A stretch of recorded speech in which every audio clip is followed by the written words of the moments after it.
go ahead and get started then. I think people are still going to be joining us here, but we'll go ahead and get the ball rolling.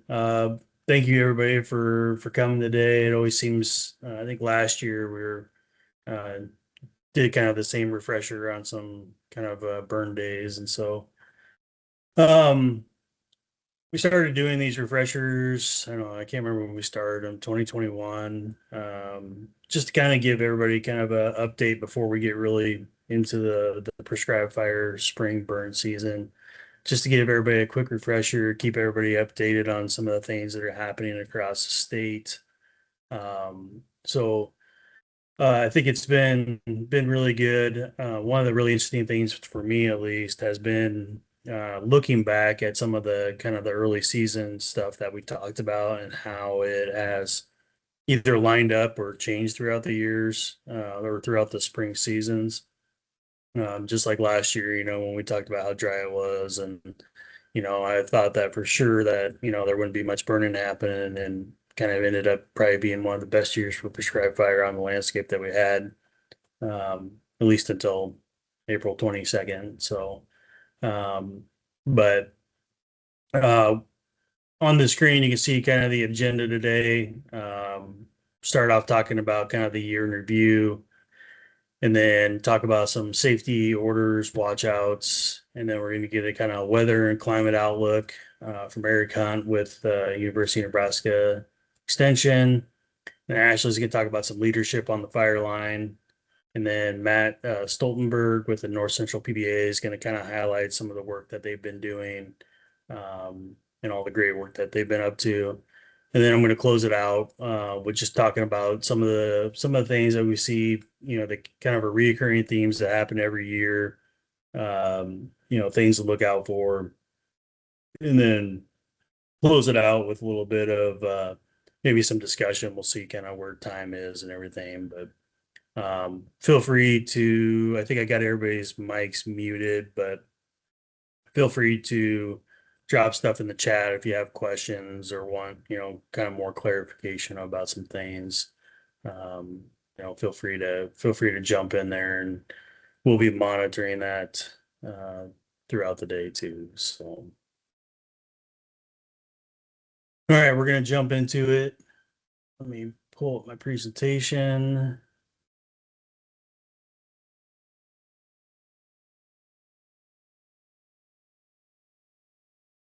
Turn my camera off as well.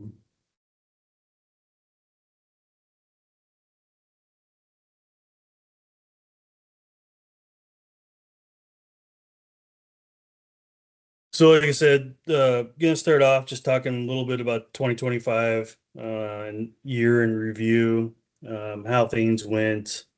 And then also I'm going to give kind of part of my presentation that I gave at the fire conference as well. So if you had to sit through that, you're going to sit through it again, but it's good information, I think, to share with everybody as well. So just quickly, a couple PBAs.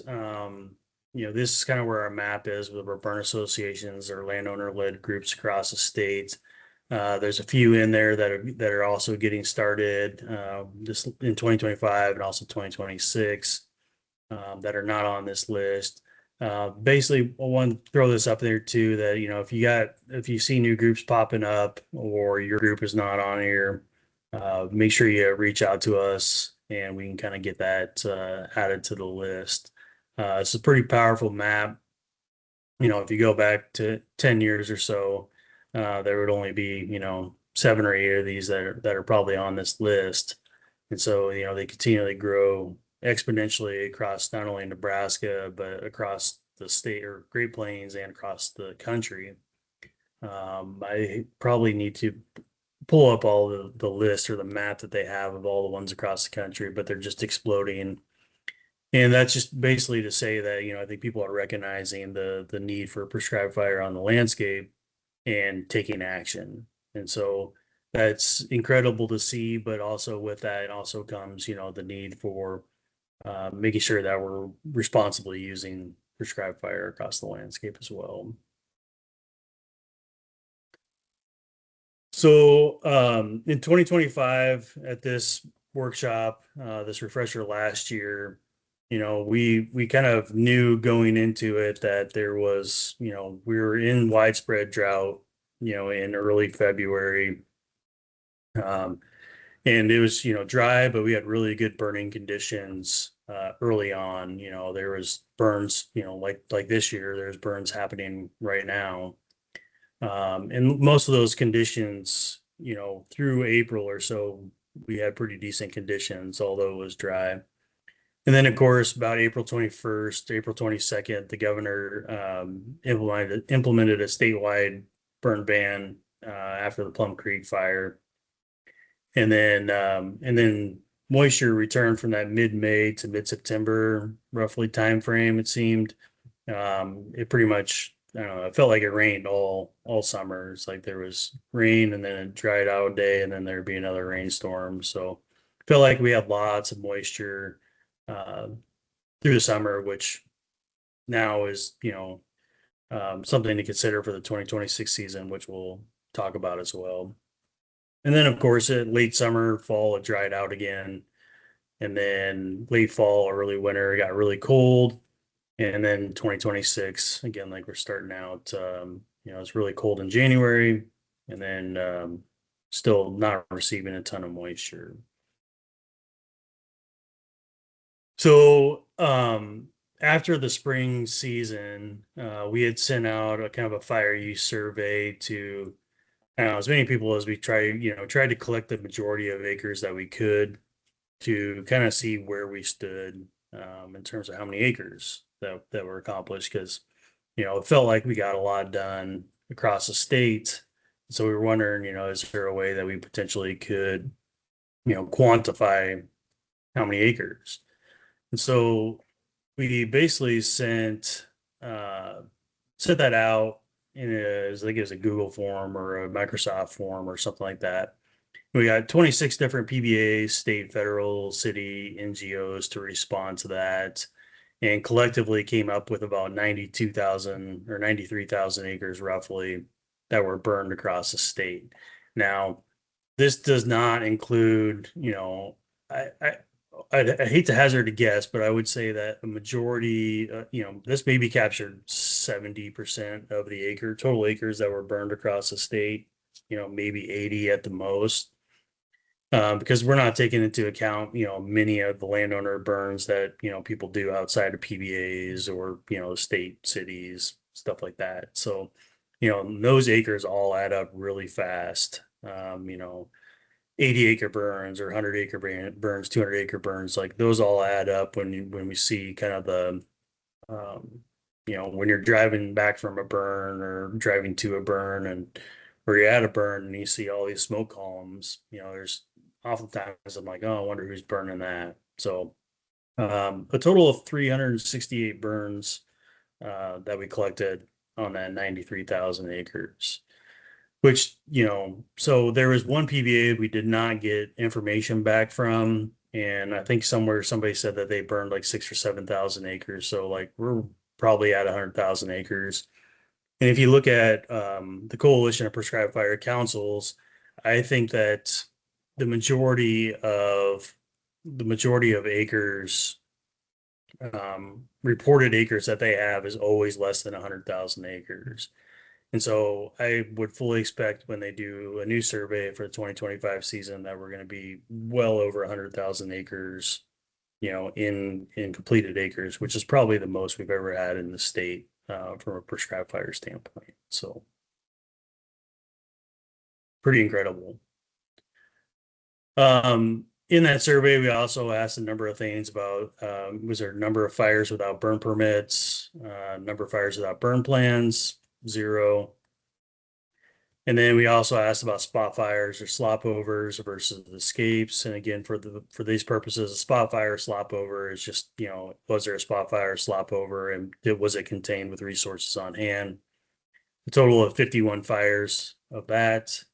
And then the number of fires escaped requiring outside assistance. So these were, fires that needed volunteer fire department assistance. And we had 5 total of those.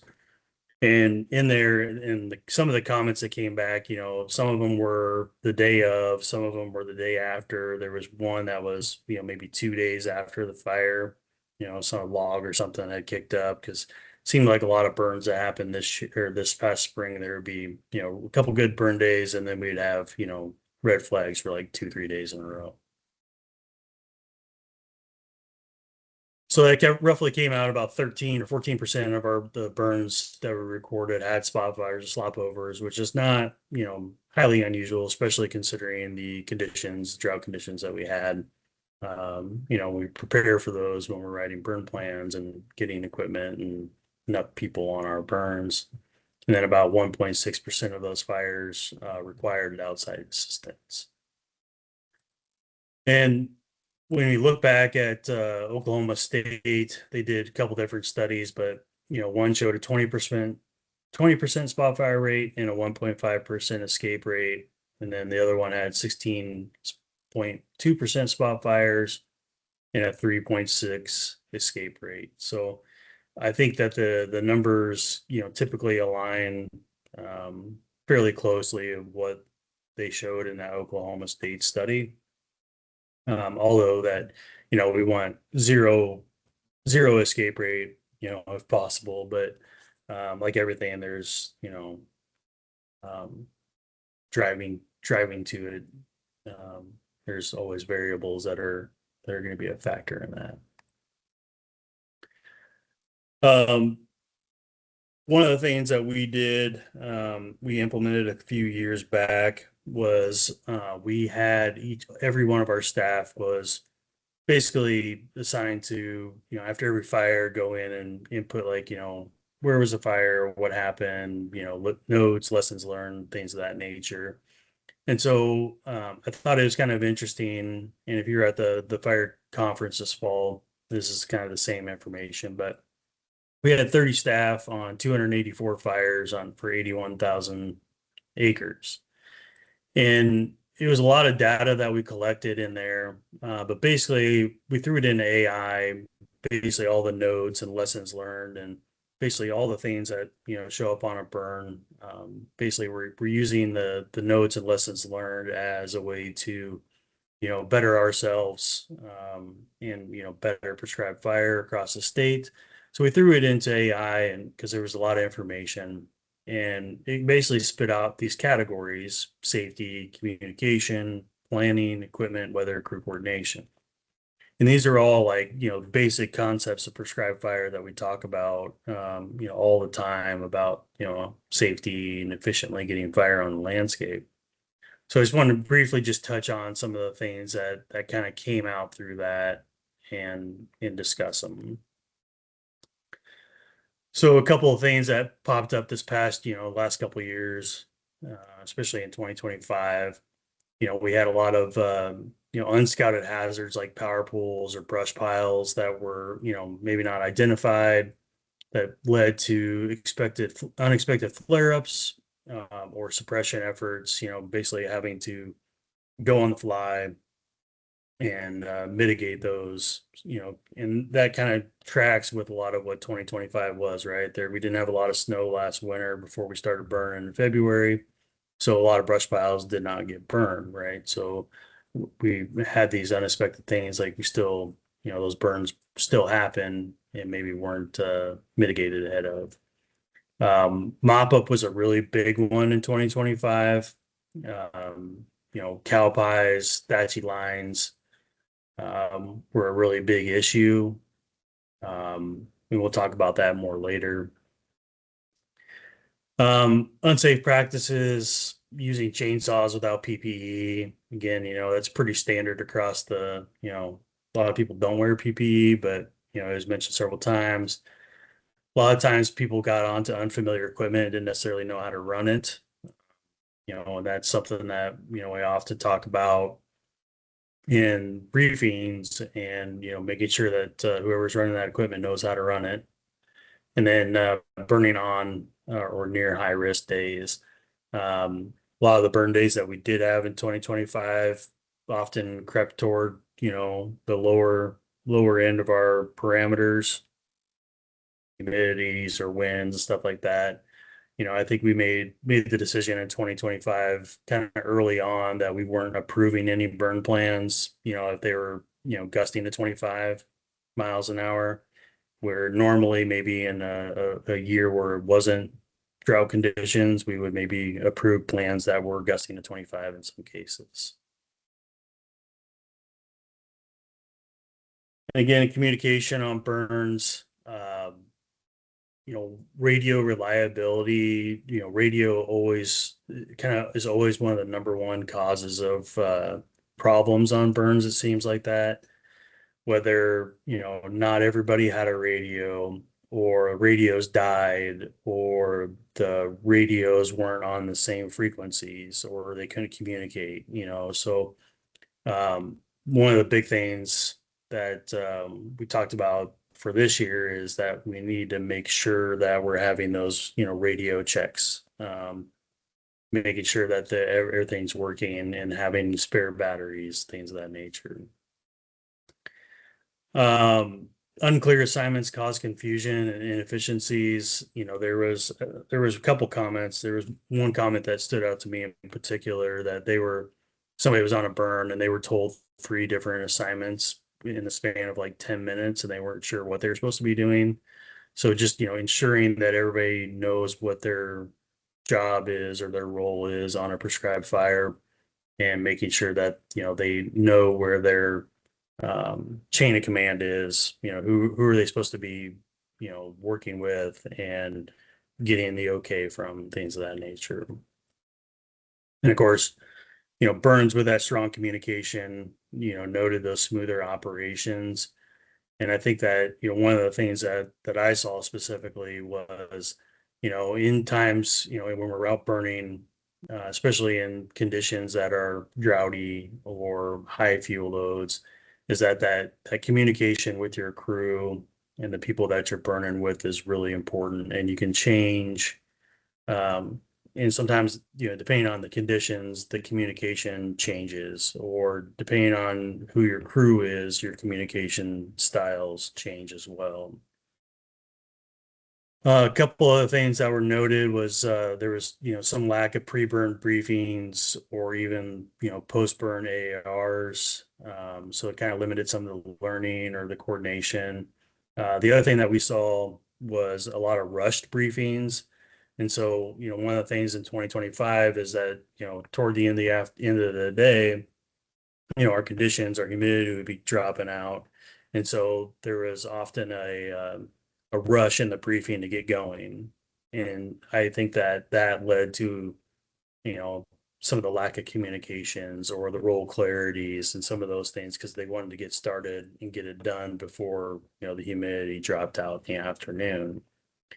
And so, one of the things that we talked about for, 2026 or even on is, maybe we just need to set back our meeting time, a half hour or an hour. So when people get there, we can basically make sure that, we have plenty of time for a good briefing. Because I know one of the things that I always see is usually the first burns of the season, maybe you haven't got your equipment out or you're missing equipment, missing radios or something like that. There's always these hiccups early in the season that we need to be looking out for. And then, of course, planning from a planning standpoint, we continue to kind of see this every year. It's just kind of the nature of the beast, but um, you know, some of the planning that missing fire breaks or unprepped hazards. Again, that kind of goes back to some of the brush piles maybe not got burned. One thing we saw was, you know, making sure that all the a minimum of the crew leaders are able to scout the entire unit. So, getting there early and making sure you're going around the entire unit with the crew leaders. Ideally, if you could get everybody to scout out the entire unit, that's always the best. You never know, like if there's an escape that happens and people need to know what the other side looks like, or if you're a crew leader, if you're working coordinating ignitions with the other side, you need to kind of know what the other side layout looks like. So just ensuring that people have a time to go around and take a look at the unit. Also saw quite a few burns where we had either inaccurate or missing maps. From an inaccurate standpoint, a lot of times, something changes and you don't have time to print off new maps. Again, this is something that we can um, identify within the briefing where you can, if you have an old map or older map and things change, or after the crew leaders go around and scout both sides, you can mark up those maps and make sure those things are indicated on the new maps. Always make sure to carry your Sharpie with you, so you're able to mark up maps and take notes, things of that nature. One of the things that I'm really bad at is remembering people's names, especially on burn. If I don't not familiar with the people, like so, I always have to write down people's names, on my list and identify some kind of characteristic, whether like, oh, they're driving the red truck or something like that, so I can identify and pull them out. Contingency planning. We talked quite a bit about contingency planning at our fire conference. That is something that uh, we're looking at more heavily. Changing conditions, right? There a couple comments about there seemed to be a switch, in that mid-April timeframe where it's just like everything just seemed to just burn hotter and faster. Um, still oftentimes see fire break inadequacies, whether, they're just narrow or they're thatchy, weren't maintained or placed well. Um, you know, a lot of times this often is, somebody maybe wasn't planning to burn and then decides they want to burn and gets their fire breaks done, the day before. And those often lead to stopovers or are really inefficient because we're spending so much time putting more water down. Um, so, this is again part of the kind of the pre-burn scouting, make sure you go around those and, if there's areas where you don't think that, you can handle those thatchy or poorly maintained lines, maybe it's just one of those things like, yeah, let's wait another day.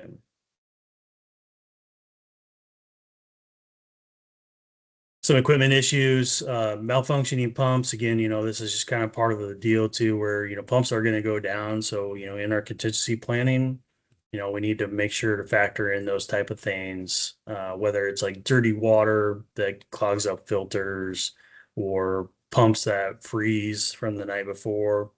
I can't tell you how many times, maybe not so much as last year, but in years previous, you'd show up and they're like, "Why is this pump not working?" And then you roll out the hose, and you can feel the hose, solid ice, and then you spend a couple hours trying to get that uh, fixed. Improperly mixed drip torch fuel. This can lead to, obviously safety issues. I Somebody told me a story about somebody was um, basically said that they're using straight ethanol E85. I can't, I've never used it. I cannot recommend it. I can obviously see that there could be potential issues with that. I mean, it's still straight gas. And, it could cause without straight alcohol, more rusting, especially in the wand. Um, and I think that I think it was in colder weather, E85 becomes more flammable than warmer weather. So, if you've heard that advice, I would not take it. Again, I'm not familiar with it, so I can't say that I would recommend that. ATVs, trucks got stuck or broke down. Again, that's all, standard things that happen. But we want to try to limit those. Custom built pumpers are great, or creative solutions, but it looks like sometimes they've had problems with those. Again, a lot of that probably comes back to unfamiliar with how the unit works. Like if you build your own pumper and have all sorts of fancy stuff on there, you may not know how to operate it. And then inefficient resources, again, the lack of water tenders or not enough UTVs or truck slip-ins, radios, tools. One thing that we were talking about this year is, when we're in these kind of droughty conditions, we probably should just automatically add, 5-10% extra resources than we would in a normal year. So if it's a drought year, if you're in a severe or moderate drought, like maybe we're just adding 10% more resources to our burn plan before we even, get out the gate.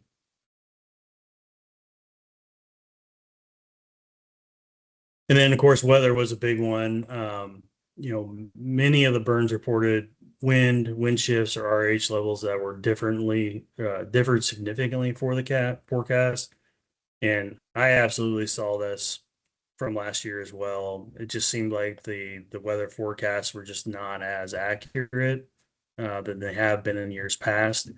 And what I saw the most was that the wind directions and the wind shifts were, especially really bad. We'll talk a little bit more about that later at the end, but and then we were also burning seemed like marginal conditions. We were either the low RH or high RH, low winds or high ends. Um, and then just the standard topographic effects. So,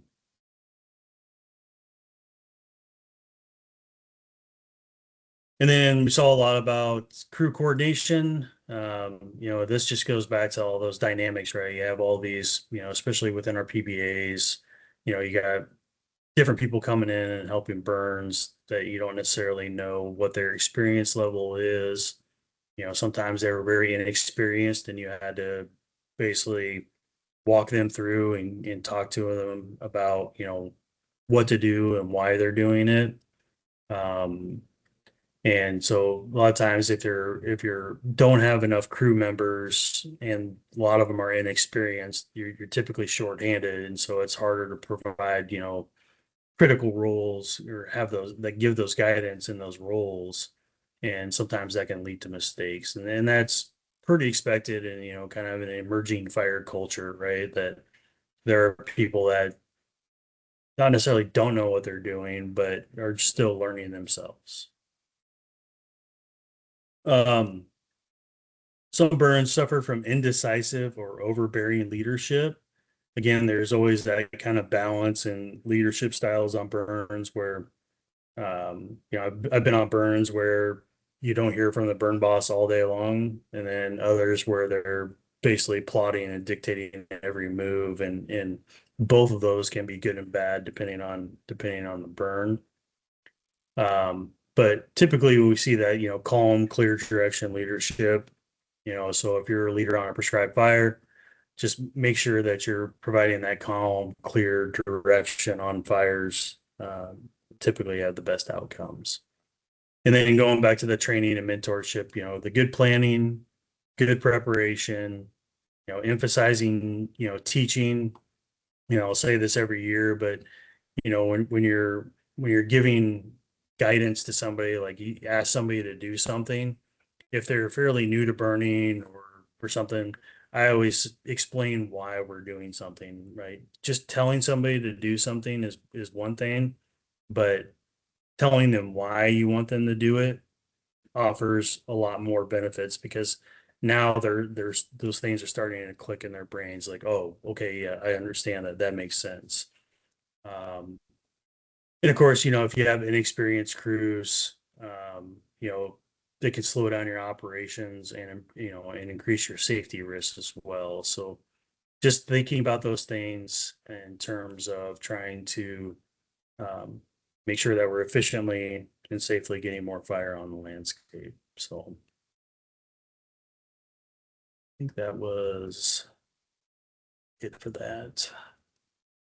Yeah. So yeah, overall, I think 2025 again was one of our biggest years ever. And there wasn't a lot of problems or issues, but we're just trying to make sure that we continue to kind of keep that high safety record. Despite our five or there's more escapes out there that I know of. So one of the things, that we'll be looking at this year is, I mean, theoretically, the governor can still put us in another burn ban if something goes wrong. So I think it's our duty as, prescribed fire practitioners and people applying fire on the landscape is that, we're making sure that we're doing, the best we can. Like there's no way around it. We got to put fire on the landscape, right? This is tried and true practice. We're going to continue to burn, and so making sure that we're doing it the best we can is imperative. So we're not stuck in a situation like last year where we're shut down by the state. So with that, we'll move in. I went a little long, but Rob, is your internet back up yet? Yeah, I think we're rolling pretty good. Got it All right, hardwired into the wall now. So, perfect. I'll drop it to you. all right. Thank you. So, I wanted to talk to you guys today a little bit about um, prescribed fire safety, especially on the Fireline.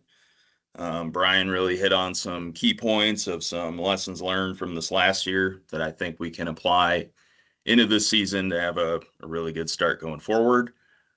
We've also got some orders and watchouts that we've all been working on as a fire team over the last year to make it a little bit more applicable to prescribed fires going forward. So I'm going to share those with you today. To get started, we want to showcase off some PPE that's pretty typical of, our staff or partners that we wear on the Fireline. Here we've got our farm bill biologist that's showing off. She's wearing some glasses or goggles that's going to protect her eyes from any embers seen on the fire. She's also got a neck shroud. She can pull that up over her nose or mouth to protect herself from, inhaling debris, potentially in smoke and stuff like that. She's got a radio and harness that's going to help with communication. Leather gloves protect those hands from, when using a drip torch or any sharp objects. Yellow Nomex shirt, Nomex pants, and then some ankle supporting leather boots. You want to make sure that we're keeping ourselves protected out there. There could be some holes that you could fall in potentially when you're out there and want to keep yourself safe. So a lot of ranchers ask us though, like, Nomex is expensive. I can't afford it. A lot of our supply caches actually carry those Nomex shirts that we loan out. But in any event, if they're wearing anything that's going to be a natural fiber, like denim jeans or cotton or wool, they're going to overall be, um, you know, pretty good. You're not going to be fireproof, but it's going to be more fire resistant than if you're wearing athletic apparel that could be synthetic. That stuff, if you get a hot flash or if it actually catches on fire, it'll have a tendency to like melt or stick to your skin. So, consider if you're burning in colder weather, not to be wearing some of those base layers that are that hybrid. They've got kind of that stretchy material in it. Try to look for something that's maybe a wool baseline to keep yourself warm out there, especially if it's cold. When it comes to maintaining your PPE, you want to make sure that you keep it clean, and stuff's going to wear out over time. Every season or like midway through the season, I'll make sure that everything goes in the laundry machine back at home. I actually just washed all my stuff this weekend because I think we got some burn windows coming up. But here we've got a pair of gloves on the left side, and these are obviously very worn out. It's got I think the gloves actually broke on that day, but it's got like a creosote buildup. And if you know what creosote does, it'll burn over time. So those gloves are inherently going to be ineffective and are going to need to be replaced. The Nomex pants on the right are, very worn out. These caught a hot flash. I think it was taken off a wildland scenario where somebody actually did catch on fire. But those patches of that brown, yellow could be apparent on your legs, especially if you're, doing some black lining or you've got, little pockets of heat that you catch. You just got to think to yourself, over time, those pants are going to become ineffective. And if you've got a pair of pants that you've had for, several years or more, you might want to consider getting them replaced. Some other personal safety measures to keep in mind against smoke and heat, especially when it comes to your respiratory system, is, if you can avoid it, just stay out of the smoke if you can. But we totally understand, like, there's some jobs, whether you are on mop up or, right at the beginning of the burn where everybody's just sitting there in the smoke, it's inevitable that you're going to eat some. So make sure that you mask up or wear a respirator. Typically, you can find them at farm and ranch stores. You could, a simple neck gaiter would do as well. Just want to make sure that you keep any, dark and dirty debris out of your lung system. Big note though is hydration. You want to make sure that you're hydrated throughout a burn, but more importantly, you want to make sure that you show up to the burn well hydrated. Looking at the forecast ahead, we might have some burn days coming up here. I've been drinking water like a champ the last 3 days, just to make sure that my body's ready and ready to roll when burn day comes. But throughout the burn, obviously, I've been to a lot of PBA burns where they've got a cooler going around with plenty of water, Gatorades. You're going to want to make sure that you replenish those electrolytes over time, especially if you're, exerting yourself in a role like foot patrol, or if you're a lead igniter or something like that. One note I do want to make is you want to make sure that you actually stay away from excessive caffeine or energy drinks in place of that hydration. I typically drink a cup of coffee in the morning and I try to keep it at that. There's some people that on long burn days, they might think like they're losing energy, so they need energy drinks, but in turn, that can put some stress on your heart. And then if you run into a stressful situation on burn day, you could, pose a recipe for disaster. And we want to try to prevent that as best we can. Here's a breakdown of some heat-related emergencies that are easily preventable if you, maintain your PPE and you keep hydrated. Heat stress and heat exhaustion are pretty common on fire lines, especially if we're getting later in the season, if we've got warmer temps out. If you've got any of these symptoms, warm skin, sweating, cramps, if you're weak, if you feel like you're going to chuck some cookies, you could have one of these two emergencies. If you do have these symptoms, you're going to want to make sure that you get away from the fire, move out of the sun and the heat, find some shade, cool yourself slowly over time, replenish yourself with electrolytes and water. And then, a big point is make sure you rest, especially if you were, out there walking and you don't have a vehicle to ride in. Make sure you switch those roles or just get out of the fire line completely. A much more serious emergency is heat stroke. If you have heat stroke, your body is essentially shutting down just due to heat. You're going to want to make sure that you do the same emergency reaction of, get out of there completely. But this is going to be, top of the line emergency situation where you're going to want to contact an EMT if they're on the fire line, or call 911 and seek medical attention immediately. Some other safety reminders is, have a first aid plan. Doesn't matter if you've got, something you keep in your truck. I keep a first aid kit in my UTV.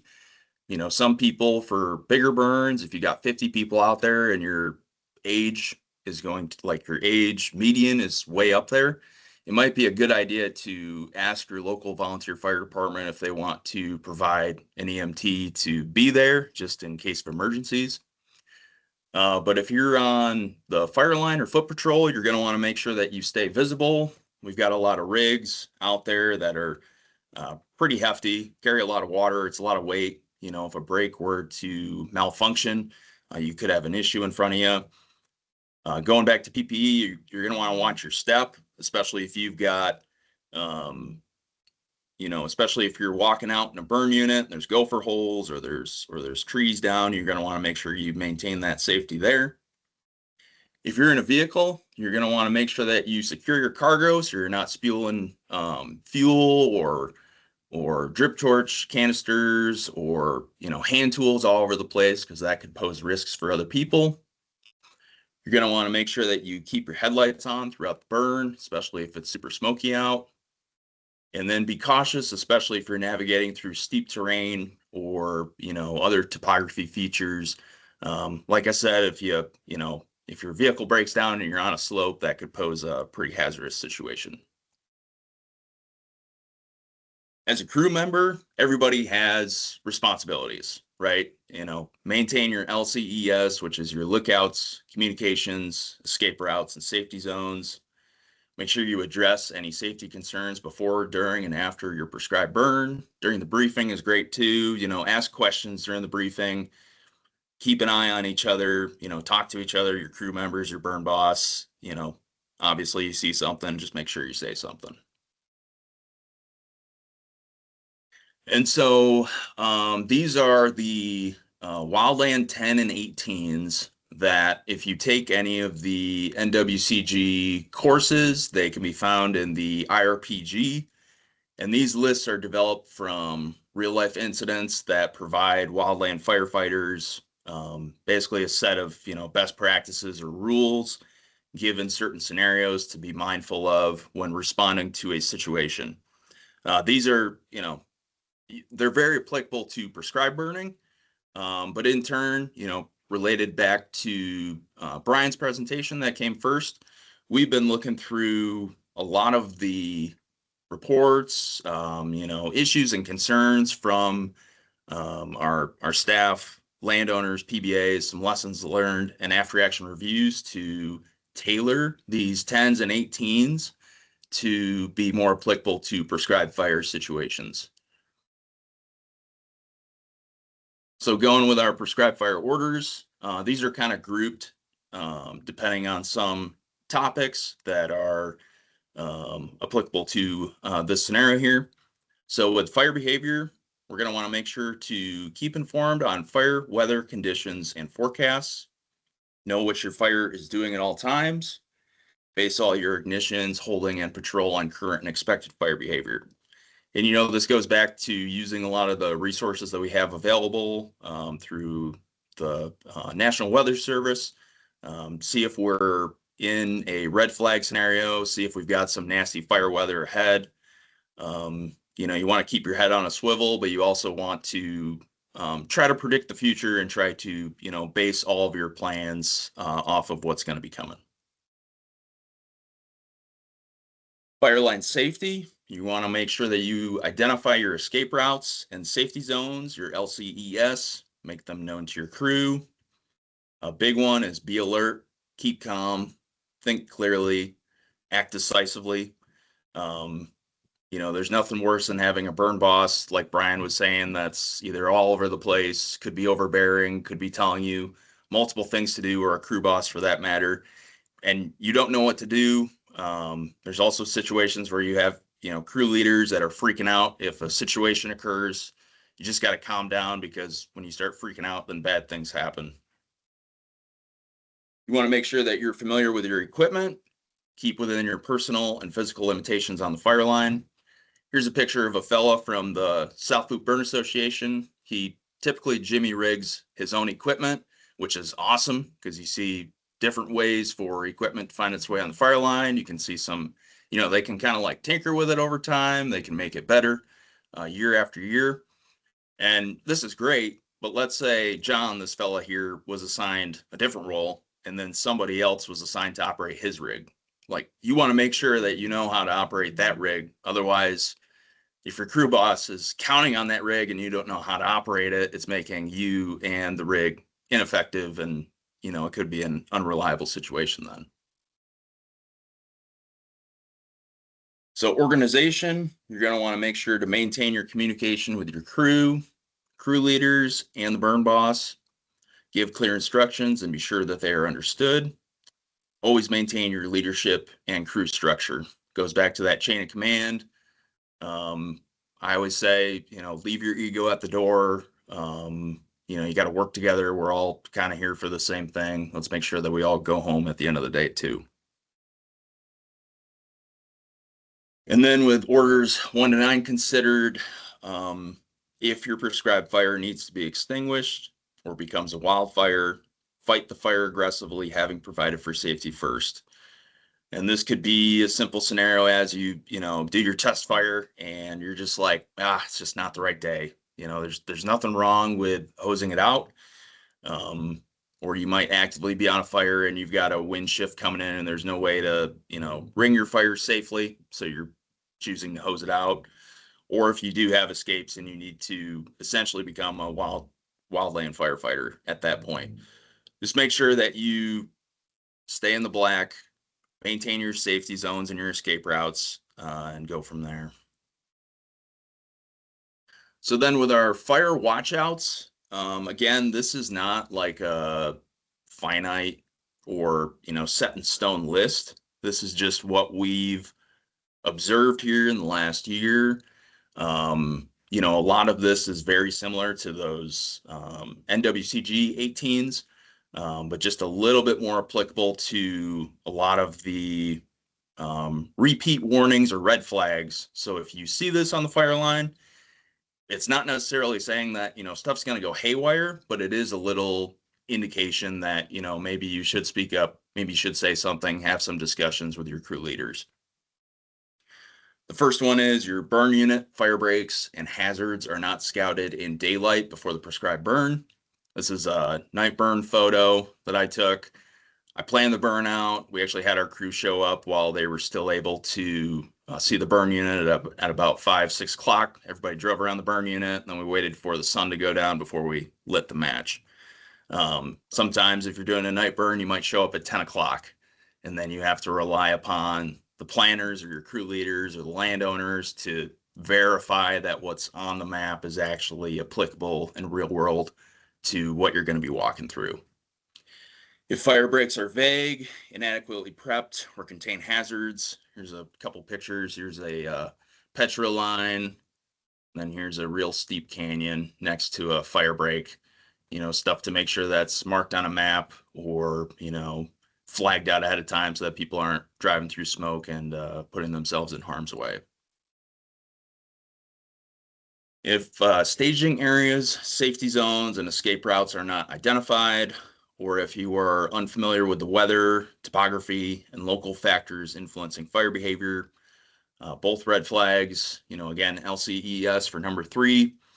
For number 4, if you're from southeast Nebraska and you're used to burning small patch, woodlands maybe, don't expect to get on a burn right away with no previous experience in, let's say, Custer County, and be willing to anticipate how the fire is going to react.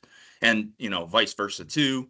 This could also apply if you get a lot of training here in Nebraska, and then you've got an opportunity to maybe go on a fire out west or do some prescribed fires out that way. The fuels and topography are going to be a little bit different. If your burn plan and pre-burn briefing do not include crew assignments, water source locations, holding strategies, ignition, if basically a lot of the stuff that is applicable in the burn plan is not presented to you at the briefing, and that includes maps, detailed maps especially, if that stuff is not handed out and you don't know what the true intent of the burn is going to be, how the burn is going to play out before it actually happens, that's a big red flag as well. If crew leaders do not have proper time to scout the burn unit and prepare for their duties, anticipating what kind of pacing you're going to need on your line is crucial. And that's something that's, if you're just rushing, show up and you're called the crew boss and you're expected to immediately drop the match and lead your crew, that's a recipe for disaster, especially if you've got some, steep structures to navigate around or anything like that. If you don't have radio communication with your crew members, to their crew boss, between crew bosses and the burn boss, again, how are you going to dictate your pacing or how fast the burn is going if you're not talking with each other? Here's a couple pictures of some pretty crappy fire breaks. The top picture is recently mowed. There's a lot of thick thatch. It's going to take a long time to install a wet line through there. It's not going to hold very well. The picture underneath was actually a backing fire wet line that they put in through just tall standing grass. There's really going to be no rock solid way to hold that unless if you've got tons of water And again, that's just going to be a high stress situation that you're given that could have been easily avoided if your prep work was a little bit better. Another thing to note, if your crews are, not working in coordination with each other, if they're speeding up ahead, if they're not operating off of a wet line, recipe for disaster. Couple big ones: if you've got unburned fuel between you and the fire, or if smoldering or coarse fuel close to the fire break are not extinguished and move interior. Number 12 is a big one. This is a picture of a chunk of yucca debris that is sitting on a temporary wet line, and that wet line is going to dry out in a couple minutes, but that debris is going to be smoldering for hours. So you're going to inevitably have a slop fire right there if you don't get out and chuck that in. A big look over scenario that I think a lot of people, think that they can do when they're mopping up is just spray water on that. But again, water's going to dry out.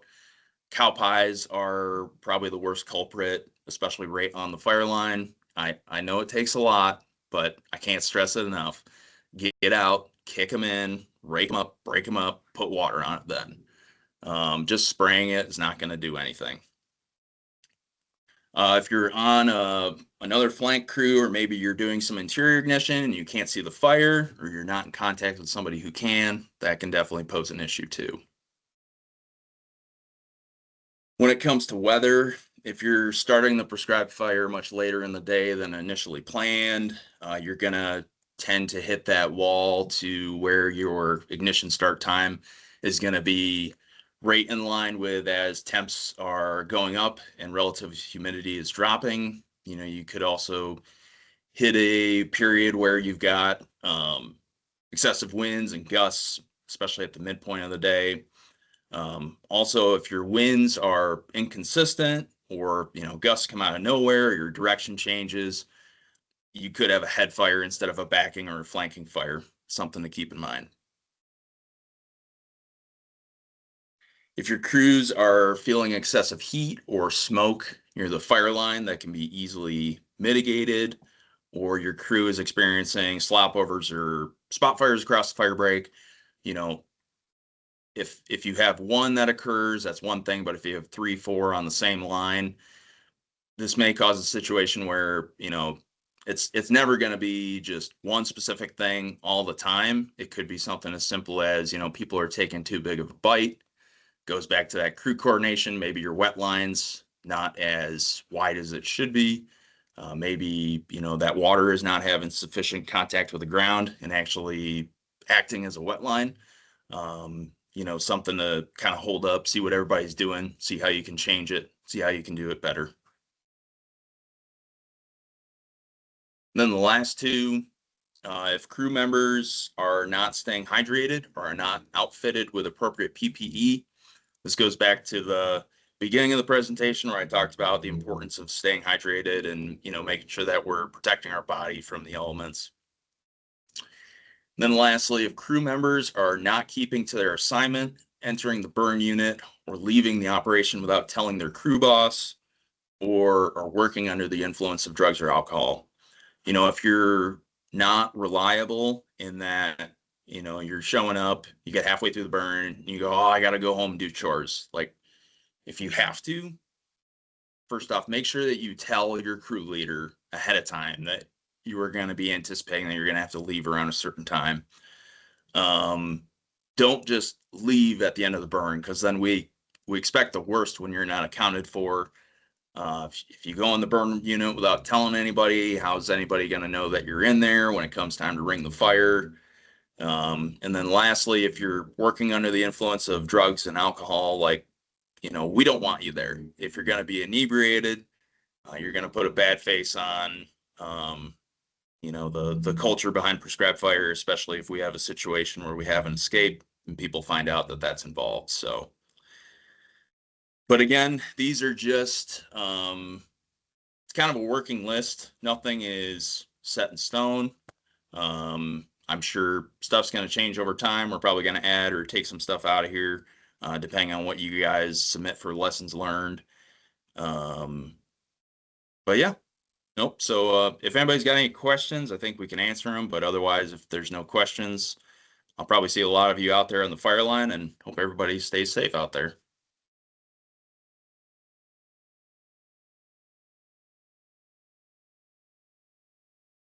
Great. Thanks, Rob. Let's see. Eric get jumped on. Let's see. So our next presenter is going to be Eric Hunt. He gave us a kind of update this fall on kind of what we can expect from a weather climate standpoint. And so we invited him to come back and give us his February update as we kind of get closer into um, the spring season. So be interested to see what your perspective is, Eric, on what the future looks like. And whenever you're ready, if you can share. And Are you ready for me right now? yep, I got you. Okay. Sorry, I had to jump off for just a second. Hang on. Let's see here.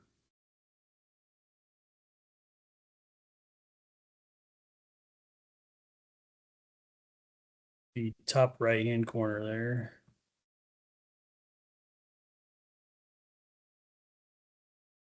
All right. Can you guys see this? Yep.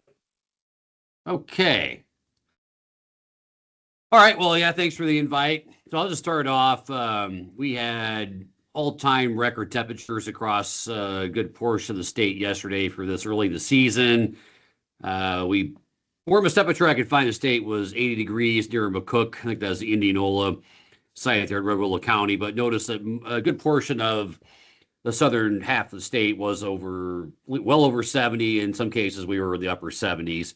If this was March 9th, I wouldn't have thought a lot of these temperatures given that we can get relatively warm early March. But for this early in the season, this is relatively unprecedented territory we were in yesterday. Quick look at global temperatures for 2025. So what you're looking at here is the distribution of daily temperatures going back to early 1940s. It's based, compared to the 1991 to 2020 reference period, which I would add is warmer than the pre-industrial, or certainly probably warmer than the 20th century average. 2025 was not the warmest year on record, but you'll notice there was not a single day in 2025 where the daily global average temperature was below even the 1991 to 2020 reference period. Quick look at temperature anomalies globally, just going back to 1960. So what you're looking at here, the bottom half of this graph shows the ocean temperature anomalies. The top half shows the atmosphere temperature anomalies, with that third quadrant basically showing the troposphere temperatures and the top portion that showing the stratosphere. And the reason for basically the differences in anomalies. So, on the right side, you see the warm temperatures recently here across the globe in the troposphere, and the colder temperatures in the stratosphere. That's basically an indication that we are seeing increasing long wave radiation sent back to the surface. In other words, that greenhouse effect is getting more pronounced. Less heat is actually escaping into the stratosphere. So that's basically what satellites are confirming, that warming signal of the entire planet. We have not had much winter to speak of so far. So what I'm actually showing you here was the accumulated winter season severity index as of January 14th. To that point, we were generally very mild across the entire state. So the Aussie takes into account not just temperature, but also takes into account snowfall, snow depth on a daily basis. So if you are getting quite a bit of snow and you're really cold, you're going to be in that purple or light blue category. Where you see the triangles, and actually is indicating that to this point was a record mild winter in terms of the combination of temperature and snowfall. And in western Nebraska, probably is equally attributed to both the very warm temperatures and the lack of snowfall. We were record warm for pretty much every climate division of the state from mid-December to mid-January. Same story for most of the western U.S. But as we got into, go away. Well, anyway, hopefully that little thing doesn't show up here too much. I'll try to move it out of the way. What you're looking at here is the last half of January. So we're relatively cold for most of the state. Now, we were not as cold relative to average or even historical norms as you were further toward the east. But we did get some colder temperatures coming down here in a good portion of the eastern two-thirds of the country. And the primary culprit of that was polar vortex stretching. So I like this figure on the right. Colleague at University of Massachusetts Lowell came up with for an article earlier in the month. And the dark blue line basically showing the stretching of the polar vortex. So when it's in its more stable state, it tends to look more like a donut, more centered over the North Pole. When it stretches, it looks more like a rubber band, which is kind of what you're looking at here. The light blue line was the position of the jet stream in the troposphere. So what happens periodically throughout the winter is they will couple, and if you have the coupled jet stream with the polar vortex stretching, you tend to bring that cold air down into, either into Europe or Asia, or we tend to bring it down into the North American continent. And in the last half of January, especially between like January 23rd and 27th, we were bringing some very cold air well down into this continent. And as we got further toward the south, we were also putting quite a bit of snow and ice in places that aren't necessarily terribly used to it. Month of January as a whole, we were above average for pretty much the entire state. More the anomalies were stronger as you got toward the western side of the state. Generally speaking, we were on the dry side across the state as well. The exception being southeast Nebraska, where we had one storm system that came through in the first part of January. I believe it was actually January 8th, we had a low pressure system that came out of the southern plains and then moved up toward Kansas City and St. Joe and into the upper Midwest. So I would point out that 50 years ago, with the storm track in early January going over Kansas City, meaning we were on the cold side of the storm, in a bygone era, that probably would have produced 8 to 12 inches of snowfall across a lot of the southeastern quadrant of the state. But because there wasn't a whole lot of cold air to work with at that point in time, it ended up being all rain. And because the ground was completely thawed, most if not all that went in the ground. So we did get some very beneficial moisture across the southeast portion of the state. But that's been about the only decent moisture that we've had anywhere in the state in the last, I would say, a couple of months. If we look at potentially evapotranspiration, which kind of takes into account things like solar radiation and wind speed and temperature and humidity, if we kind of combine those factors, we've basically had very high potential evapotranspiration, particularly across the central and western portion of the state. So it's not only have we not been getting moisture, we also have had an abnormal amount of atmospheric demand, meaning that we're taking water out of the ground, or the water is actually the ground we're taking out or demanding to take out. So I think that's had a very big impact, not only on winter wheat crops, I think it's had a very stressful impact to rangeland conditions in that part of the state. We look at 120-day precipitation departures. Again, pretty much the entire state is below average. Now, again, as you get out here to the western side of the state, this is a drier time of year naturally. So these deficits that may not look all that impressive in real terms, when we think about it in terms of percent of normal, we are getting a lot less than normal across this portion of the state, also across a lot of central Nebraska. There's only this very few pockets, if you go back to mid-October, that are actually running above average. This area here in southwest Nebraska, that was basically probably right about the start of this period. I think in about 2 or 3 more days, that will show up looking much, much drier. So really nowhere in the state has been wet so far in this water year. And in a lot of cases, we are looking at being less than 50% of normal. And in some cases, in the Panhandle and Sandhills, we're looking at being less than 25% of normal.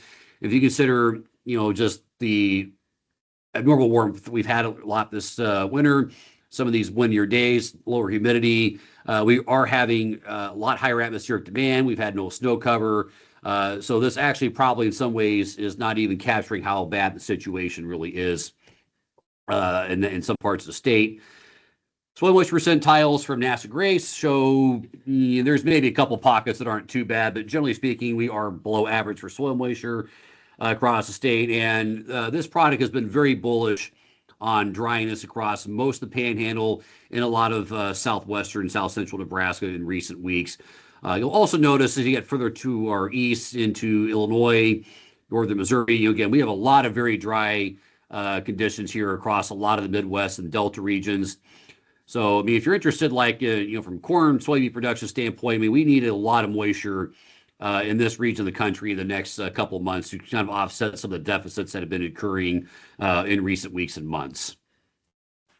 I mentioned we've had a lack of snowfall across the state. So at one point earlier in the winter, parts of northeast Nebraska were a little bit above average, and we did hit some decent snowfall up here early in the winter. But for the most part, though, we have not had anything that resembles a major winter storm across the state since late November. There are parts of the Panhandle, kind of around Ogallala that have had almost no measurable snowfall to date. And if we get out here in the western portion of Panhandle, where we do tend to get more snowfall historically, just because the season tends to be, late October through late April, early May, in terms of our time to get any potential snowfall. We are, in a lot of cases around the state, running over 24-inch deficits, in some cases running over 30-inch deficits of snowfall. Basically meaning we have not, that part of the state that is an important part of the hydrologic budget that we are not getting.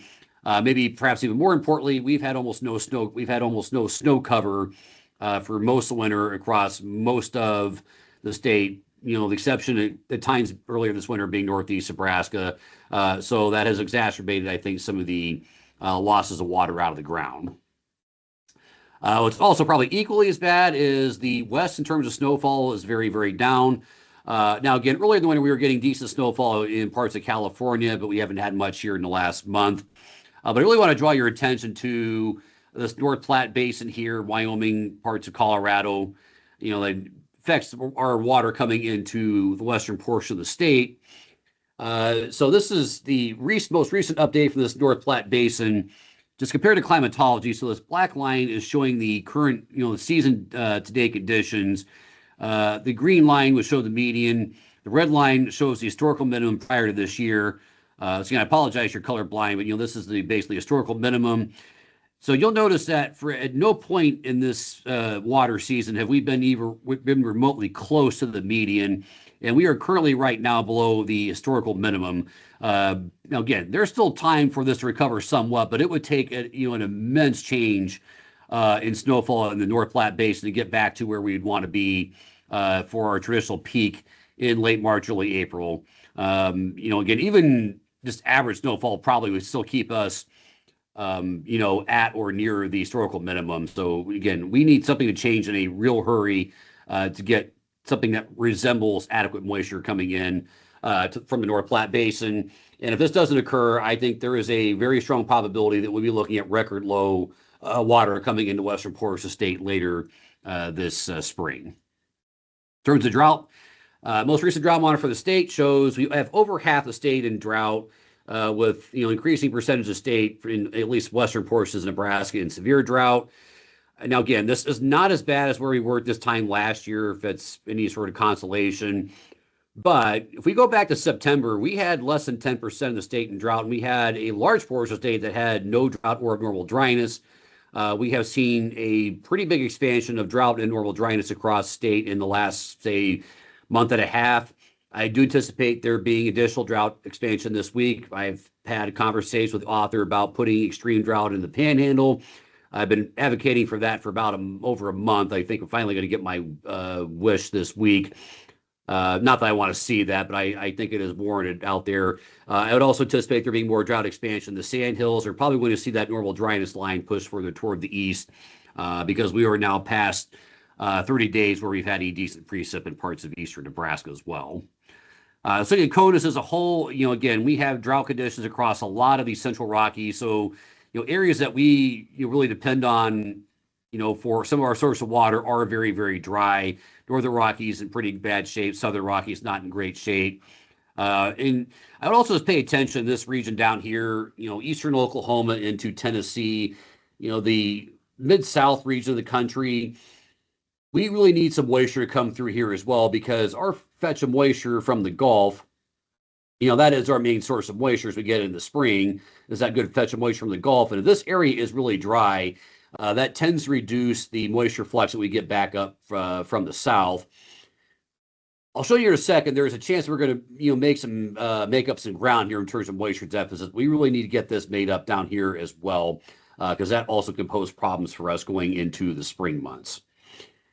Drought outlook does show that we expect drought expansion into the more of the front range of Southern High Plains condition, but we are expecting to see some improvement here across some of the Mid-South region, and I do think there is a reasonable chance that this actually is going to come to fruition. So that on balance, I would say is some good news for us in terms of moisture prospects.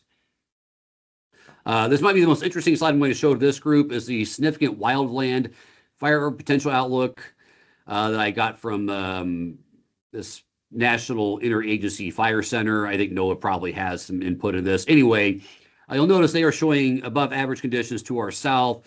I think it's interesting they're not showing above average potential across a lot of the High Plains region. I am very concerned about fire potential across pretty much the western 2/3 of the state at this point in the month of March. If we don't get better moisture here the next couple of weeks, again, just we have to think back to recent years. We've had some major fires in the state, and recent Marches have brought a lot of dry, windy days, and there is just simply a lot of very dry soils and probably vegetation that would be very flammable in the western half of the state. So I'm not really sure how they come up with this product, but again, if you're in the Panhandle or certainly anywhere west of Grand Island, I am very concerned about fire potential as we head into this spring.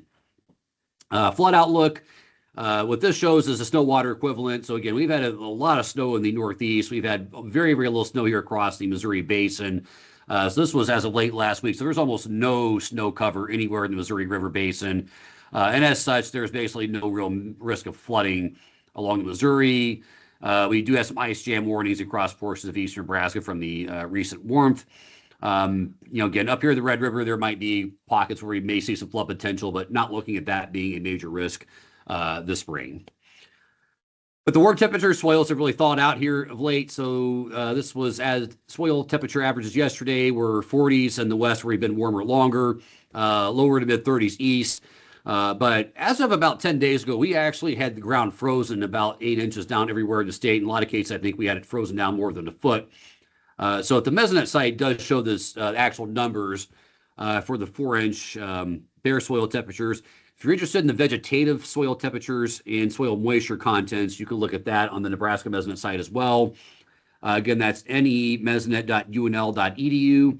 A lot of good products on there. But you could look at that vegetative soil temperature like 2, 4, 8, and 20 and 40 inches. So with the warm temperatures, we are really starting to thaw out the ground. I'd anticipate the ground being completely thawed everywhere in the state by the end of this week. So good news, if we do get some rain this weekend and into next week, there's a good chance a lot of that would actually probably go in. In terms of moisture that we're going to probably get here, we are looking at a big pattern change. So we've had a lot of ridging across the western portion of the country here in the last month. So we have not had much moisture anywhere in the west. So I mean, all the troughing, all the colder air has been going into the east. And with the northwest flow has been basically taking the storm track to our north and east. So we've really just not had a good mechanism to bring much moisture into the state. I think in the next week or so, the best moisture is going to be well to our south. So if you look on the right here, this shows the probability of an inch of moisture by next Tuesday. Best chance of that are well to our south in Arkansas and Tennessee. Actually, this is 2 weeks from now. I apologize. So we do have some chance of getting moisture in the state. I think this weekend there's going to be some chances we get into the southern portion of the state. Again, I think there's a chance we get nothing, but there is a chance we do get some moisture across areas along the south to Platte. But with the week after next, I think there's going to be a better chance of getting more moisture, certainly at least in the eastern half of the state, maybe also potentially getting some moisture out in the Panhandle. But right now, I'm not seeing a realistic probability of having, or at least there's not a significant probability of getting a lot of moisture anywhere in the state the next couple of weeks. Maybe week after next, we get some better moisture.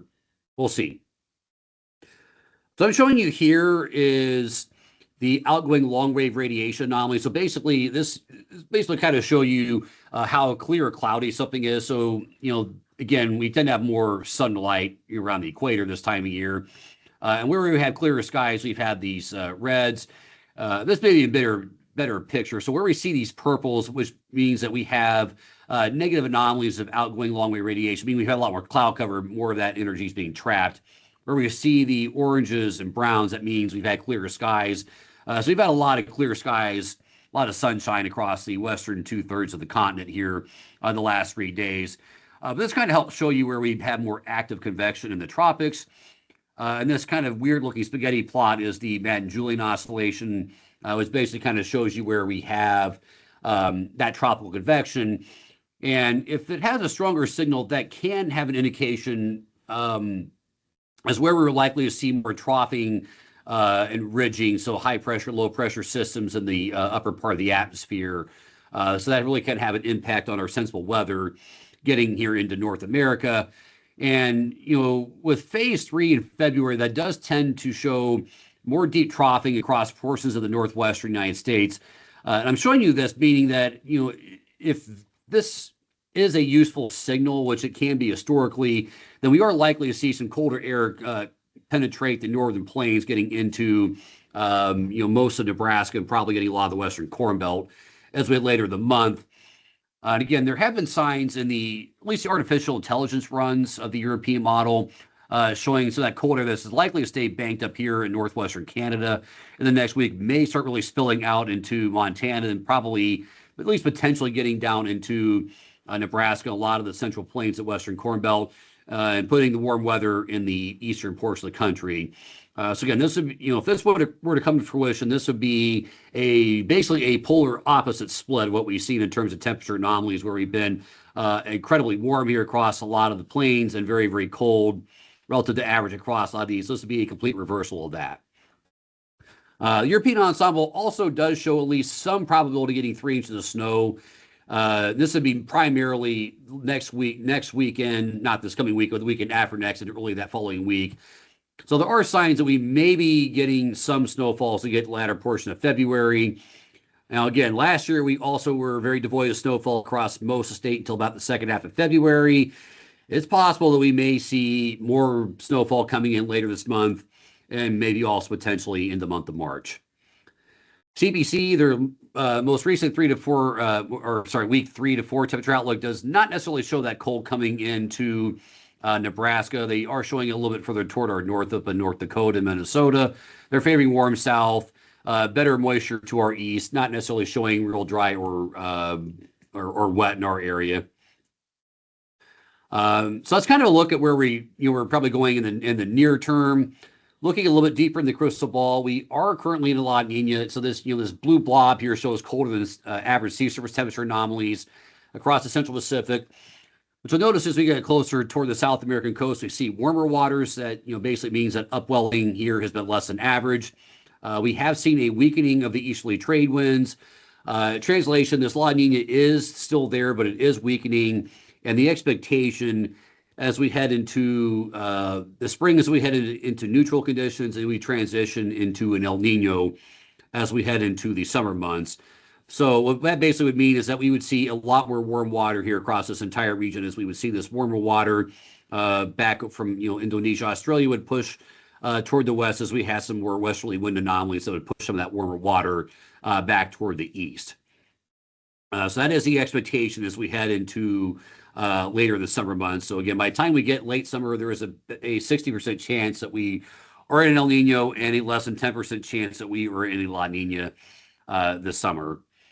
All things being equal, again, El Ninos are not a guarantee of good moisture in the summer here, in the same way that La Nina is not a guarantee of drought. But La Nina does not tend to be our friend, especially the second or third year of La Nina does not tend to be our friend in terms of moisture going into late spring and summer months. So the fact that that is unlikely to be in place as we head into the summer months, I do think is relatively good news for us. CPC spring outlook shows no real signaling or temperature or precipitation. So again, they're favoring better moisture to our east, drier to our south and west. European model does show warmer than average favored across pretty much the entire state. They do show drier than average favored across the Panhandle and the Central and Northern Rockies, which is not good news for trying to increase that snowfall totals and snow water equivalent coming into the western portion of the state. But it does show at least some chance of above average precipitation across the at least the north central and southeastern portion of the state, not showing a real dry signal here. It also shows wetter being favored across areas to our southeast, which basically means that that area would be hopefully getting some decent recharge, meaning that evapotranspiration down there may not be limited, and that moisture flux from the Gulf would not necessarily, had some reduced moisture return coming toward us. Also, there's been some signal in the, kind of long range outlook. So the European weeklies have been bullish for the last while on bringing some colder air in here. So this is showing 850 millibar temperature anomalies. 850 millibars would be about 5,000 feet above the surface. And I kind of like looking at this just to kind of get a feel for where we are looking at some of the colder air in the lower part of the atmosphere, being because that kind of does tend to dictate whether we are looking at warmer or colder anomalies at the surface. And, again, I think there is some signal we may see some polar vortex stretching late winter, early spring, early climatological spring that may have an impact on our temperatures. I would also point out that it would be sort of within, there is precedent for springs where we transition into an El Nino that we do have some colder temperatures, particularly in the first half of spring. So we have a cold March or early April. That would not necessarily be the most unusual thing. Now, if we take a look at the composite, since the 21st century, we've had several years we've been transitioning into El Nino, and we have, at least in terms of the composite average, have tended to be a little bit warm across most of the state, a lot of the Western Corn Belt in general, Central Plains in general. We also have tended to be relatively dry, particularly here across the eastern half of the state. I also probably point out, given April, May, we've also tended to be relatively dry here across the Panhandle and into Wyoming. So again, that would indicate maybe potentially a little bit less late season snowfall than usual. Also less rainfall occurring here across the eastern half of the state. So again, if we do get decent moisture late February, March, if this happened, this wouldn't be the end of the world. But if we end up being dry the next month, and if this did come to fruition, I think we'd be looking at potential for some real drought expansion across the entire state, across the entire region of this region of the country. In terms of what I think might be a bit more useful analogs, again, I'm not saying these are going to be identical to 2014 or 2018. This may be useful, but right now I think these are potentially useful analogs. You'll notice, in both cases, we did actually have some better moisture in the Panhandle. So that is maybe some silver lining that maybe there's a possibility to get some decent moisture out here in the spring months. You'll notice in most state, most region, we were relatively dry in the spring for both those years. So that does kind of match the overall composites in terms of spring precipitation. One thing though that may be useful, it's again, the composites show warm, the dynamic models are showing warm, CPC doesn't really show any signal. 2014, we were cooler than average, primarily because March was relatively chilly. We did have some colder weather times in April. May, I think we actually had a little bit later light freeze across portions of northeast Nebraska as well. But neither one of those years were showing just really robust warming in the spring, which would help if we are a little bit on the dry side. If we are keeping those temperatures down more consistently, that would help the overall hydrologic balance in terms of that potential evapotranspiration demand would be a bit less than normal. So again, if we're gonna be dry, I'd rather us be a little on the cool side than us being dry and warm going in the spring, because that would certainly exacerbate some of the drought or recent dryness conditions we are experiencing across the state.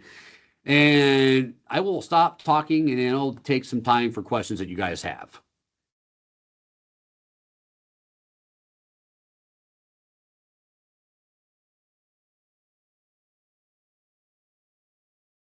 Thanks, Eric. Yeah, I think this year feels very familiar to what happened last year. Like, I don't know, like, I think last year when we did this presentation, I think I had last spring the outlook was almost the same as 2022. I don't know how that lined up necessarily to kind of how we ended up, but well, the summer was nothing like 2022. I think I think the first half of spring probably was relatively similar in some ways. Yeah. So, I mean, I think they're now looking into the summer. I mean, I didn't go into the summer outlook as much, but Yeah. there is historic precedent. When these years we go into El Nino, we are kind of dry in the spring. We do see decent summer moisture for at least most of the state. And that's good news. But, the problem is if we have a dry spring, particularly if we're dry, the next month, and we really have another 3-week stretch where we get no precipitation late April, early May, then we are going to see things, I think from a fire perspective, we would be in a world of hurt. Yeah. I think, looking at just considering the amount of moisture that we got, last summer, and how dry we were the year prior, I think that we have a lot of fuel. There's a lot of fuel out there.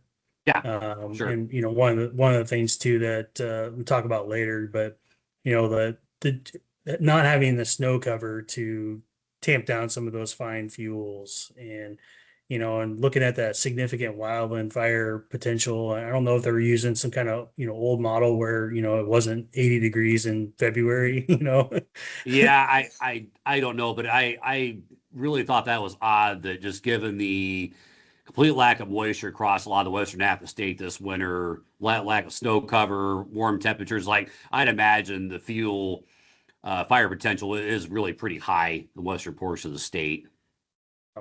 I think another thing from last year too was, that, I think we're still kind of, I feel like we're still kind of stuck in the old model of like, oh, it's cold in February. And so like these last like 4 or 5 years to me, it seemed like we're getting these kind of warm bouts in February now where it feels like the old days of like, oh, we're going to get a good snowfall in February to burn brush piles.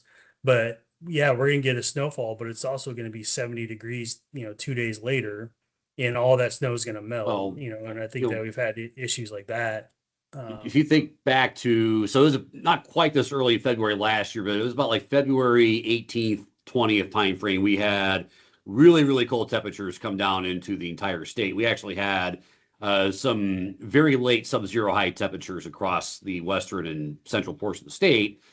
And we did have a little bit of snow on the ground, but because there wasn't that much snow cover, it went away. Once the sun came back out, warmed back up, snow went away. And like I think some places in south central Nebraska had a 100-degree temperature swing over 4 or 5 days, from like 30 below to 70. And a lot of that was just because the snowpack wasn't really that deep. So once you lost an inch of snow, that snow didn't have that much moisture content in it. Ground was really dry. And, late February, if you have a really warm air mass and decent mixing, like it can get to the mid 70s. Like we saw yesterday. Yeah. Yeah, I think, the kind of the overall trend, like we've been talking, I talked earlier that, we were talking about essentially adding, 10%, more personnel or more water supplies or equipment to our burns, just kind of as a, going into a spring like this again, where we're, Yeah. looking potentially dry and things of that nature. So, but, Mother Nature always throws us surprises like they do every year. So, things definitely could change and, hopefully we get some good, decent moisture. I prefer the rain over the snow, but Sure. considering that blizzard we had last year. So there will be chances of us getting moisture in the next 2 weeks. I mean, the pattern is, at least in theory, it's really just going to depend on where the upper level lows go. I mean, if they keep sliding to the south, or if they just slide, or if they just manage to go to our northwest, and that may not be the best for us, which is possibly we may get left high and dry the next few weeks. But there are indications we should get at least some moisture. And if we can get like a really good soaking at some point later this month, that would help a whole lot. And if we could get some colder temperatures in March and have some decent moisture, and I think I would feel a lot better about April. Having a warm March doesn't necessarily mean you're getting things greened up, but it does mean you are drying things out more. And I think that's what we saw last year. Do you know, does the Mesonet or the state, is anybody tracking like the 10-hour, 100-hour fuel moistures at all? Because I know I looked at where I usually got it was from this, the WFAS national fire behavior research. They had like modeling.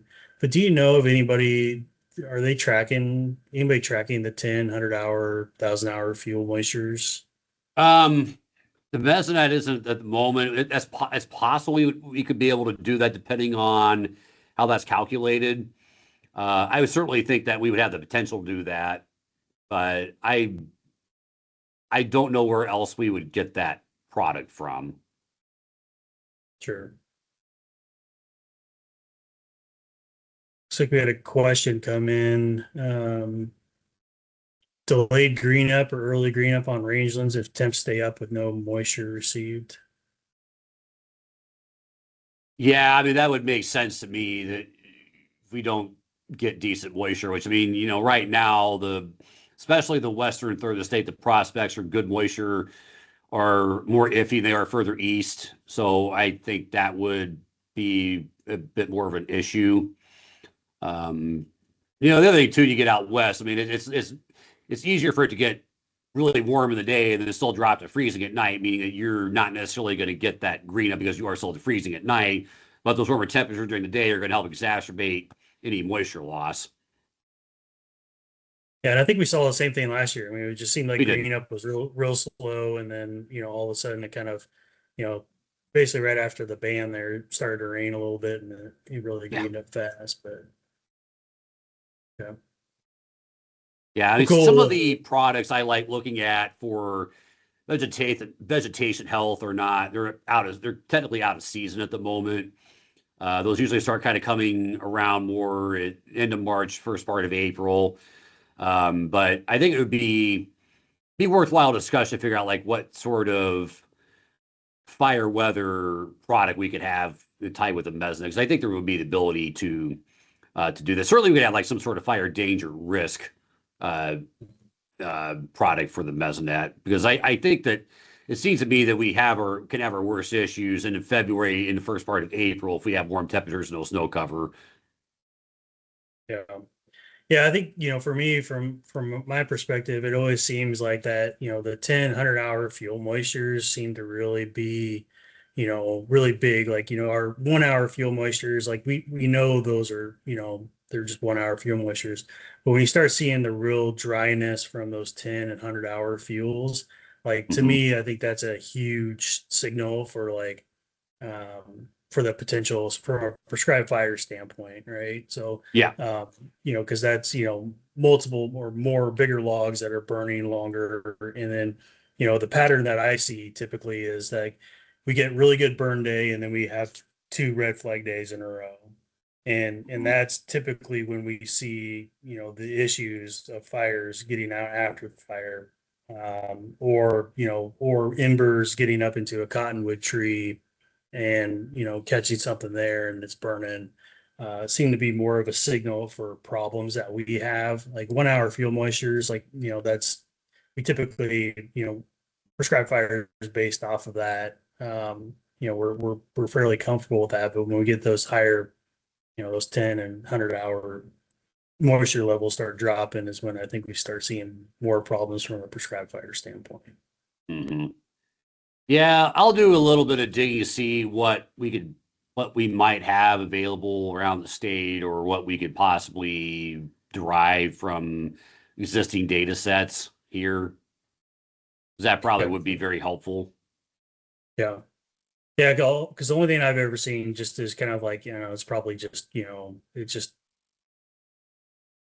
calculated data based off of, drought levels and stuff like that. It's not, we don't have anything concrete. I don't know if we need anything necessarily really concrete, but, I've been using that as a gauge of kind of where we're at from fuel moisture standpoint and fire potential. So, yeah.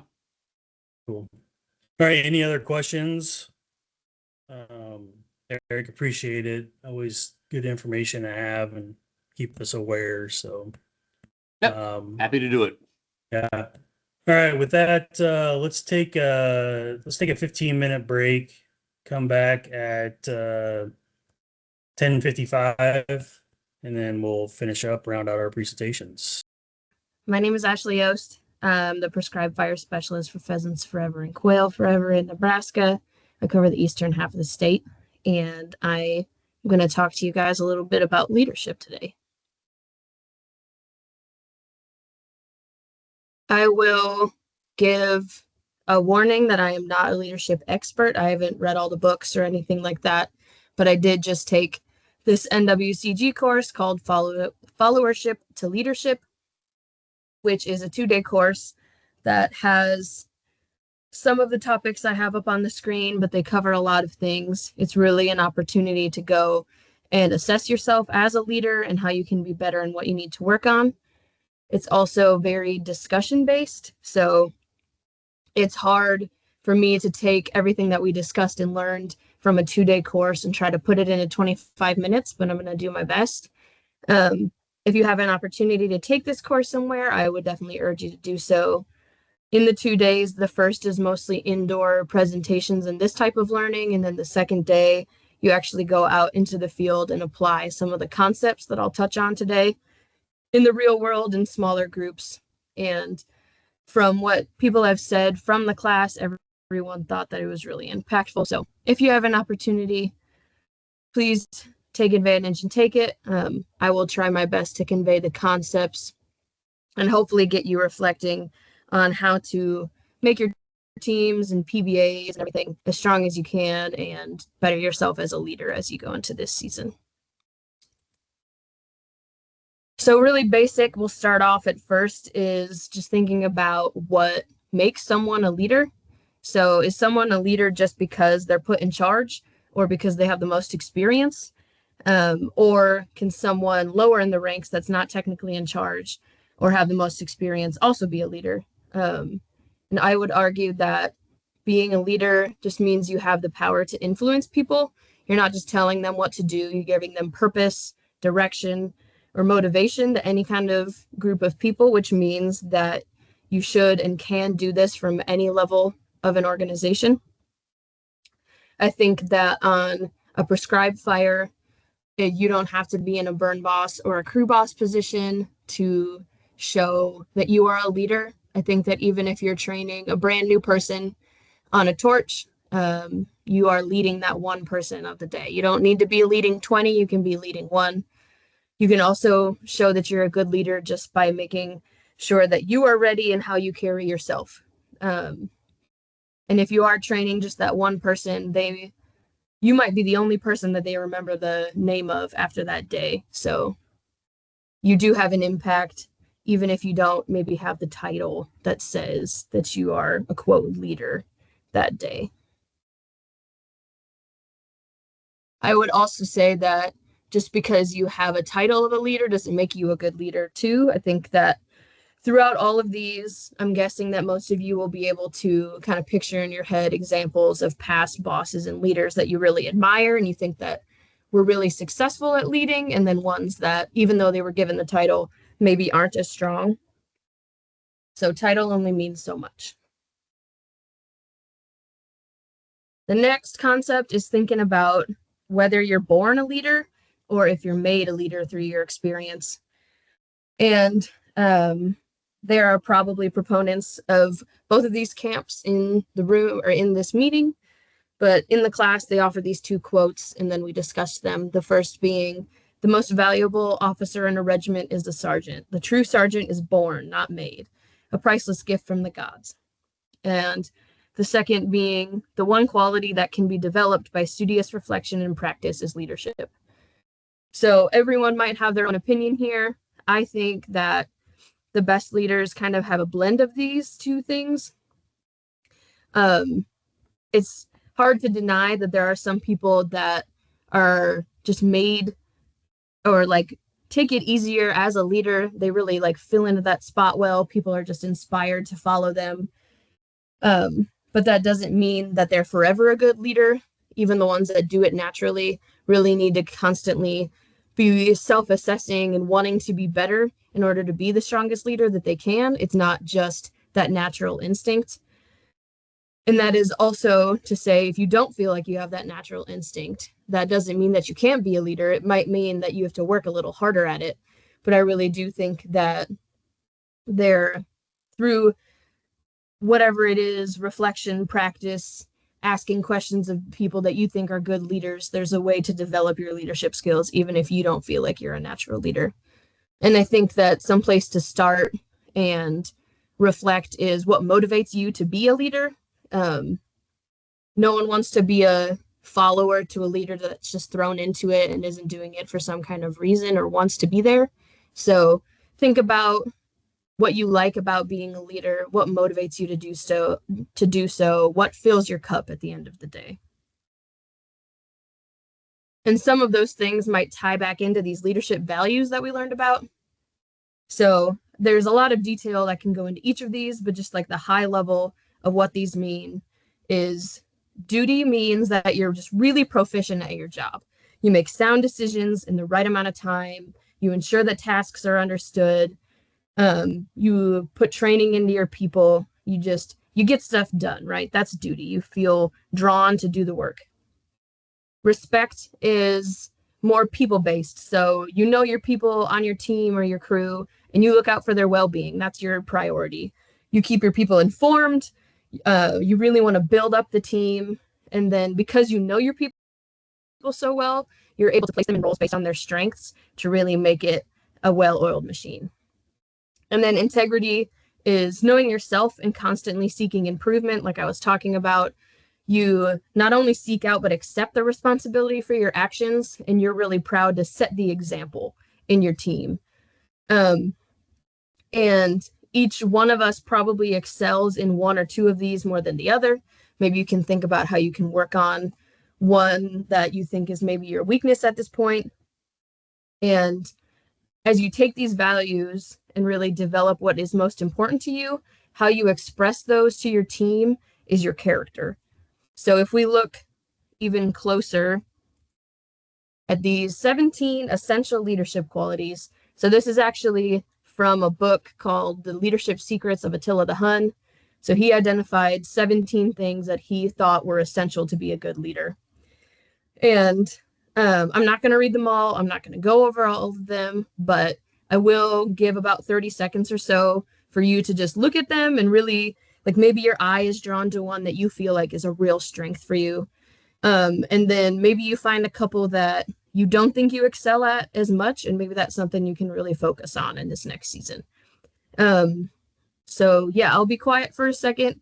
And I know that some people find it hard to find strength in themselves and really pinpoint themselves as a leader and their strengths, but I really encourage you to do so and find at least one that you feel like you're great at. And if you want to put it in the chat, you sure can, or if you just want to reflect on it, that's fine too.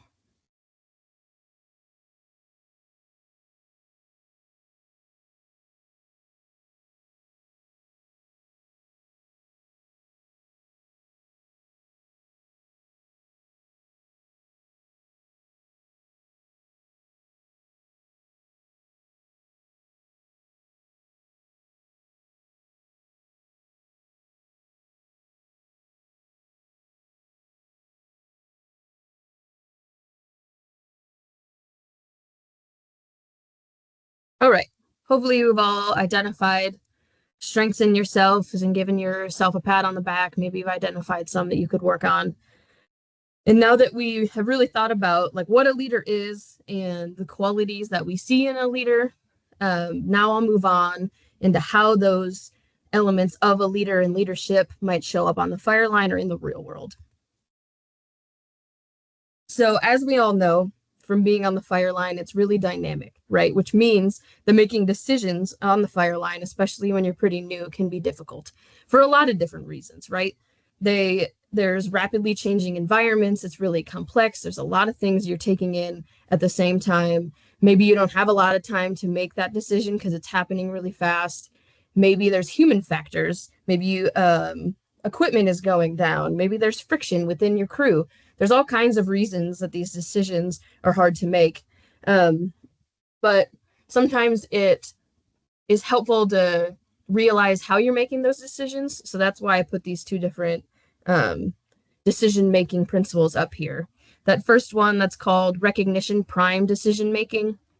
You don't need to remember that term. Really what it means is that as you experience more fire, you're building up this like slide deck in your brain of things that have happened and how they turned out, so that when you see something happen on a more recent fire, you're able to pull up that slide in your memory and say, okay, this is what I saw last time and here's what happens. So then I'm going to use that experience to then act now. And I already know the course of action that I want to take. So because we have experience, we've experienced something similar in the past, we're able to just really recall that quickly. But that takes time, right? You can't just build that slide deck out of nowhere. So sometimes we have to take more of this analytical decision making.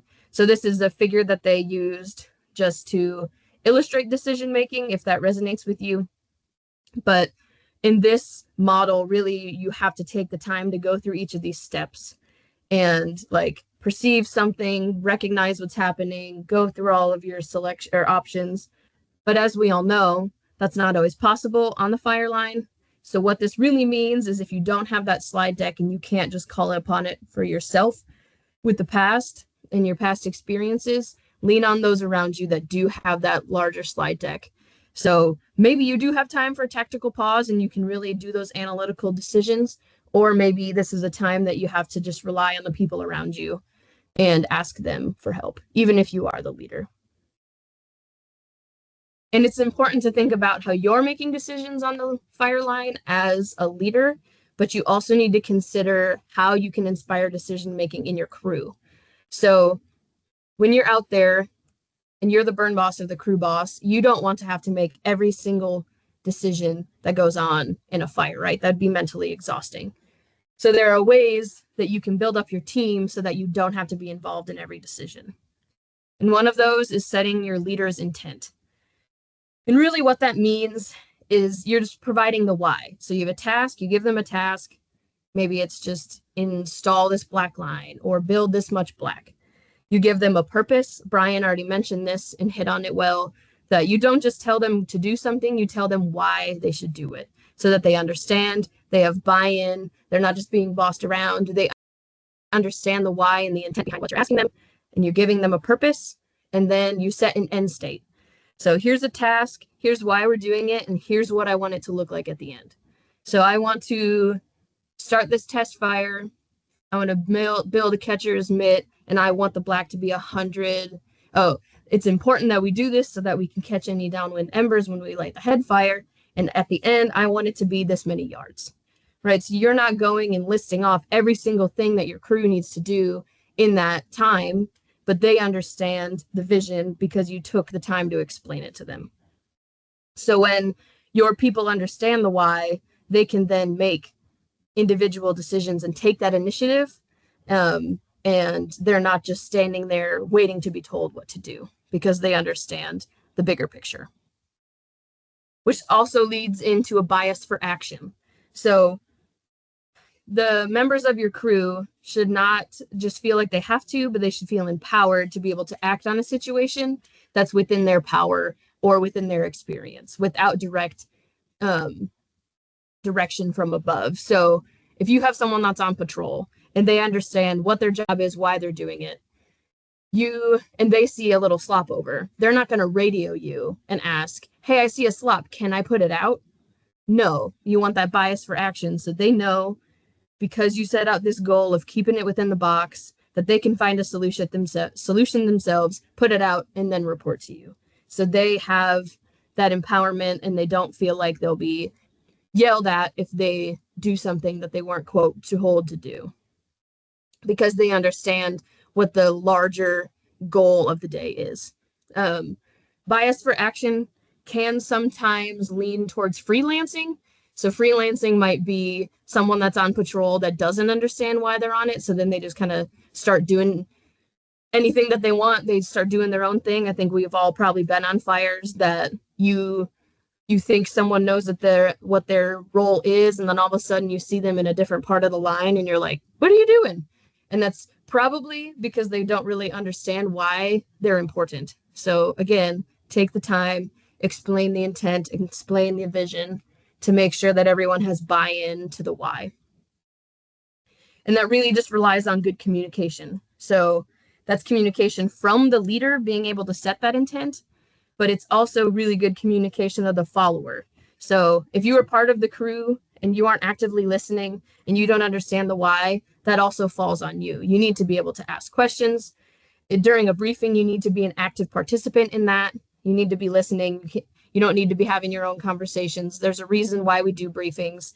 There's a reason why these things are in place. So even when you're in that follower role, you need to make sure that communication is good and that you do your part too in leading up and presenting yourself in a way that you are also being a good leader to your peers. And with all of that, there's a lot of challenges to being a new leader. We listed so many, so I wasn't just gonna bombard the slide with them. You can put them in the chat if there's some that are on like top of your mind right now of what challenges you had as a new leader, or maybe you're worried about as a new leader. But overall, I thought this phrase of what got you here won't get you there, which comes from a book by Marshall Goldsmith. And really it means you have been a really excellent crew member. You've put in the work. Maybe you've been the one that does like the dirty work on the line until this point, but everything that got you here, it might need to go out the window and you have to take on a whole new mindset as a leader. You can't be the one that is doing everything on the line. You need to be able to step back and take the larger view and delegate to your peers and those around you. And yeah, there's a lot of examples that maybe you're worried about trying to lead people that have more experience than you, or self-confidence issues, all kinds of things. But overall, and this is a very truncated version of how you can overcome some of those things, but a lot of it comes down to just being yourself, being authentic. Don't fake it. Don't put on a facade or try to pretend like you know how to do something, because people will see and then probably lose respect for you if that's what's happening. Be honest, meaning that you can be honest with your crew without being harsh and have those open and honest conversations. Be humble. Humility goes a long way with gaining respect of your team. You don't need to be too proud to learn from your mistakes. You can point out that you make mistakes. That's okay. And being aware of your limits. So instead of being out on a fire line somewhere thinking that you don't really know what to do, but you don't want to ask for help, so you just feel like you're drowning, know when you're in over your head, know when you need help, and don't be afraid to ask for it. There's people around that are always willing to give you help and input. I've touched on a couple times that just always seeking to be better. Maybe that's through self-study, watching others, honest assessment of yourself. Maybe that's asking for feedback from people that you admire when you're on burns with them. And then, like I've said multiple times, communicate. Effective communication can get you a long way. And all of this and thinking about the challenges that you have and how you can overcome them really leads to the fact that perception goes a long way. So no matter how much experience you have coming in, or maybe your job title, people's first impressions of you are going to be long lasting. And part of what comes with those first impressions is these different sources of power. And I think it's good for people to be aware of the different kinds of power that people could be perceiving in them. So I'll go over each of these a little bit. Position power is just strictly based on your rank in the organization, your title, the fact that you are a burn boss for the day or a crew boss for the day. Reward power is the perception that maybe you control the rewards of the day, or like, oh, I really like this job and this person is in charge of giving it. So maybe if I suck up to them, I'll get this reward and I'll get to do the fun job. Or on the opposite side of that, you also have the power to discipline or take things away or penalize people if they don't meet your standards. Respect power is based on your teammates or your crew identifying you as a role model or someone that has set an example that they want to follow and you've gained their respect. And then expert power is based on your competency and your job skills. So if you have that expertise to back up your position. So understanding where you might be getting power from when you show up to a burn and how you use that power shapes the team's perception of your ability to lead. And that can be really dynamic and kind of depends on your situation, but it's just something it's good to be aware of. And with power comes this power paradox. And I think that there's a lot of value in this. So just reflect on, if you want power, you have to be able to give it away. Or if you want respect as a leader, you need to be able to give respect to your team members. And if you want to build trust, you have to give people trust. These things aren't just going to happen because you walk in and you say, I'm in charge. You need to listen to me. It's something that you build with a team. It's something that your character comes off, and you can do it in a lot of different ways. And this can be really hard. A lot of people struggle with this, especially if you've been in the field for a long time. It can be really hard to give the power away or trust away because maybe they make mistakes, but that's okay. So this is a really impactful message that I got from the training. There's also a really good video that kind of ties in these principles.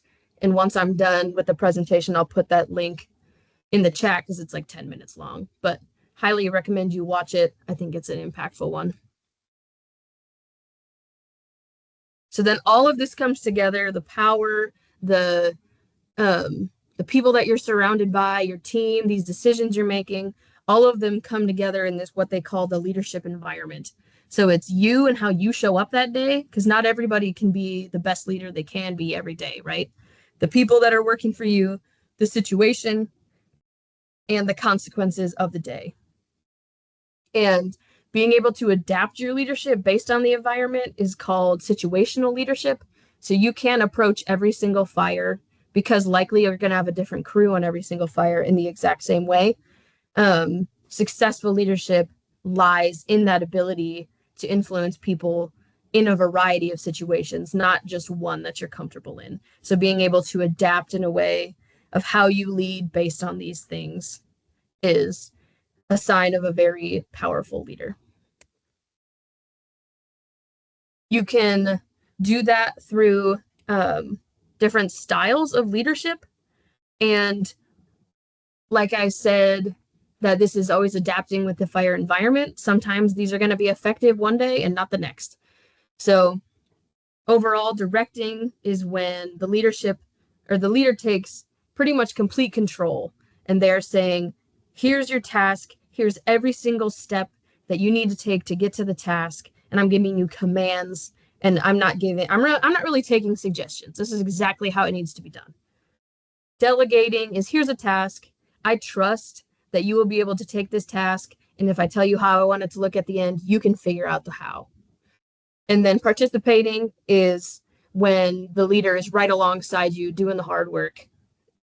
Decisions are made, and with the work without the entire team, and the leader is asking for input from that team so that it really feels like a team effort every step of the way. And some days you need to have a directing style sometimes, and even moments throughout the burn, maybe you have to step into that leadership style. Maybe most of the other times participating or delegating is going to be the most effective. Really depends on who your crew is, how much experience they have, and that leadership environment that I touched on.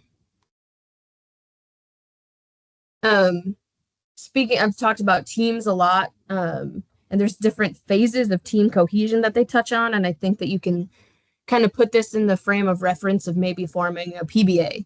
So at the very beginning, you're in the formation stage, everyone's really excited. Like, they have high expectations. They maybe don't really know what it's going to look like, but they're ready for it. Everyone's still kind of polite to each other because they don't want to be the person to step out of the norm. They're really looking for like that one or two leaders to step out to really give them a direction, but they're all really excited about forming and coming together. And then maybe you slip into this development or the storm, where now different team members, maybe they've gained confidence or they understand the structure better. So maybe they're getting a little frustrated. They're testing boundaries. It's where most of the conflict occurs within the team, but it's also an important step in the formation of the team, because if you just stay polite and can't express your honest feedback, you're never going to be pushed to get into this stage of performance, or norm and perform, where all the team members or PBA members are really bought into the vision and the mission of the PBA. They understand that everyone brings something different to the team, and they can all collectively come together. Like maybe in their personal lives, they still don't get along and they're still in that development or storm phase. But when they're on the line, they're able to perform well together, be that well-oiled machine. And there's like a really nice level of synergy between everybody. And there's barriers to this, and there's times that you might slip back into the storm because of stress or fatigue, power struggles, maybe the main leader of the PBA kind of stepped down. So now you have to go back and reevaluate what that means and how you move forward. So not every team or burn group and their journey is going to be the same. But hopefully all of them can get into that norm and perform stage, or if they're not there yet, just enjoy the journey of getting there. And I think, yep, that's it.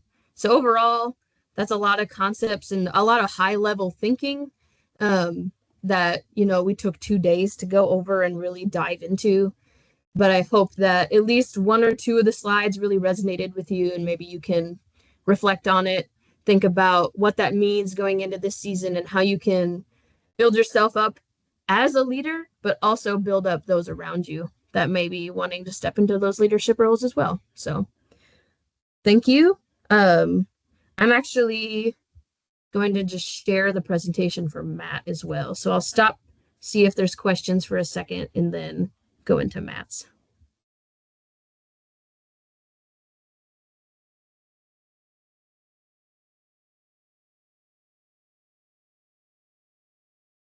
Is Matt Actually, here? I'll just mention that I think one of the big things from a leadership standpoint that I've learned too is like, just because something's not being done the way you think it should be done, um, if you task somebody with doing something and they are doing it their way, but it's still effective and can be done well, I think a lot of people have a hard time, giving up some of that control from a leadership style of like, well, I wouldn't have done it that way, but the way you're planning to do it would work out just fine. So like I've always had to like stop myself and be like, okay, well, that's not how I would do it, but the way it's being done is gonna work. And you need to let them, I found that you need to let people make their own mistakes, so like if it's not gonna like cause anybody harm or anything like that, letting people do it their own way and develop their own style is important, instead of imposing what you necessarily think needs to be done in that moment. So I think that's the big thing that some people have a hurdle getting over when it comes to leadership.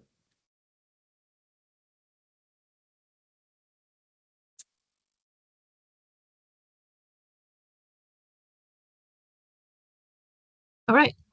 Then I will share Matt's. And then Matt, can you get unmuted? You bet. Oh, there we go. All right, here we go. All right. Thanks, Ashley. My voice is a little weak today, but I'm not going to talk too long, so I don't anticipate any issues. Ashley asked if I could talk a little bit today about how we kind of got going with North Central PBA. We're a new group, got our first fire on the ground last spring. So just want to highlight some of the things that went into that process. I think probably a big thing that triggered this is to start with is there was a member of the Knox County PBA that was renting some pasture in Holt County that did a prescribed fire over here, and it caught a lot of people's attention. As with most communities, there's a bunch of us that have been battling cedar trees for the last 10 to 15 years mechanically and just not real happy where we were at. So we saw this. It was probably kind of an unintended outreach opportunity for us, and people took note. So with that, we started conversations with a bunch of the conservation professionals like yourselves that are on here, Pheasants Forever, Game Fish and Parks, UNL Extension, Nebraska Forest Service, NRCS. I think I've covered most of you guys there. Can't say how much we appreciate the help and guidance there. It's been huge. I'm just always think we're very fortunate to have these resources out there. One of the things, and these groups are quick to point this out, and it's something that I think anybody with a PBA or wanting to start a PBA needs to be aware of, is these people can provide support, expertise, resources, but this thing has to be locally led. And it's something that we embraced fairly quick, I think, but I just want to stress the importance of that. So starting out, we had several informal meetings just to kind of start talking about this. Definitely some leaders started to show themselves there. And then one of your guys' groups had a fire refresher here in Holt County. And immediately after that, we had a meeting over at the fire hall to just kind of discuss interest. It was probably the first public meeting that we had there. Kind of to get started, one of the big things is just figuring out what we had for resources. And I think I need to point out here, we had some great support from the O'Neill Fire Department, Atkinson Fire Department, Stewart Fire Department. We have members, landowners that are on all three of these crews. Not everybody was on board, but I think overall, from other things I hear from around the state, this isn't always the case. I think we've had either one unit from one of those fire departments on each burn. This one that we had last weekend, we had units from all three of those different fire departments. So a huge benefit to get going here. Some of the other things we had as far as resources, of course, we're in an agriculture community. A lot of people had fire suppression rigs of their own. We have a couple members with construction businesses, with big water tankers. One of the members is a well driller. So definitely had some good resources to get going there. Of course, the thing that we didn't have was the actual prescribed fire equipment, which was graciously provided by the Pheasants Forever mobile prescribed burn unit trailer. This was absolutely great. Able to use that for minimal cost, of course, keeping track of the fires that we put on the ground there. So going back to that meeting in February, we elected officers. We got a couple different sets of bylaws from some of the other PBAs in the area. No reason to reinvent the wheel. Able to kind of tease some things out of there that we wanted to put in there. So we were off and going with our officers elected, and our protocol there.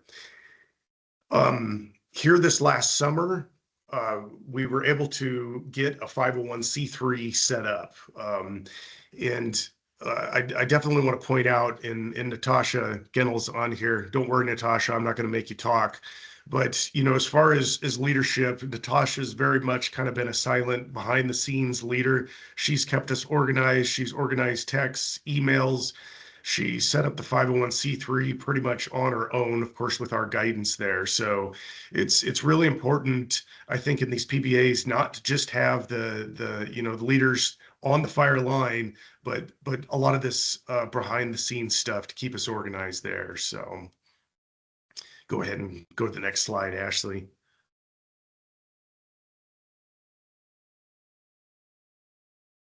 So the first year, and it's kind of fun. We had several members that were ready to go, had things prepped, had met with some of those professionals that I was talking about earlier. So fortunately, we had some things ready to go. We got 8 burns on the ground, roughly 3,100 acres. We've got about 22 members right now. We've had a few more people at the meetings, but 22 paid members there.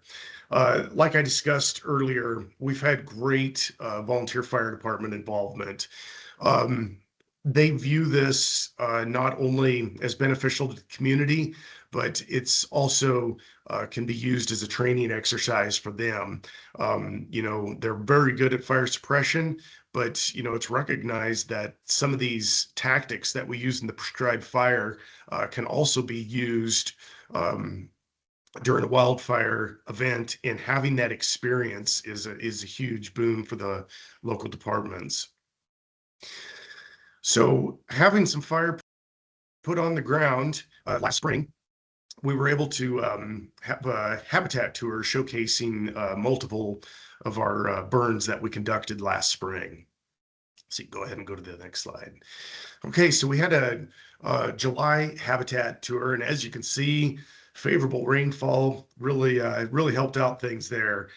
Grass was growing, able to really see some of the results that we've had on the ground there. Free to the public, 46 attendees, and we looked at 3 different burn units. Once again, I think, anytime you start a group like this in a community, you're going to catch a lot of attention. Unfortunately, it's not always positive.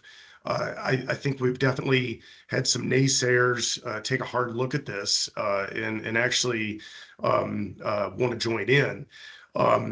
We also have some people that still aren't real happy about it, but I think the more of this that we can get on the ground, and the more that we can make people understand that it's a very organized expert.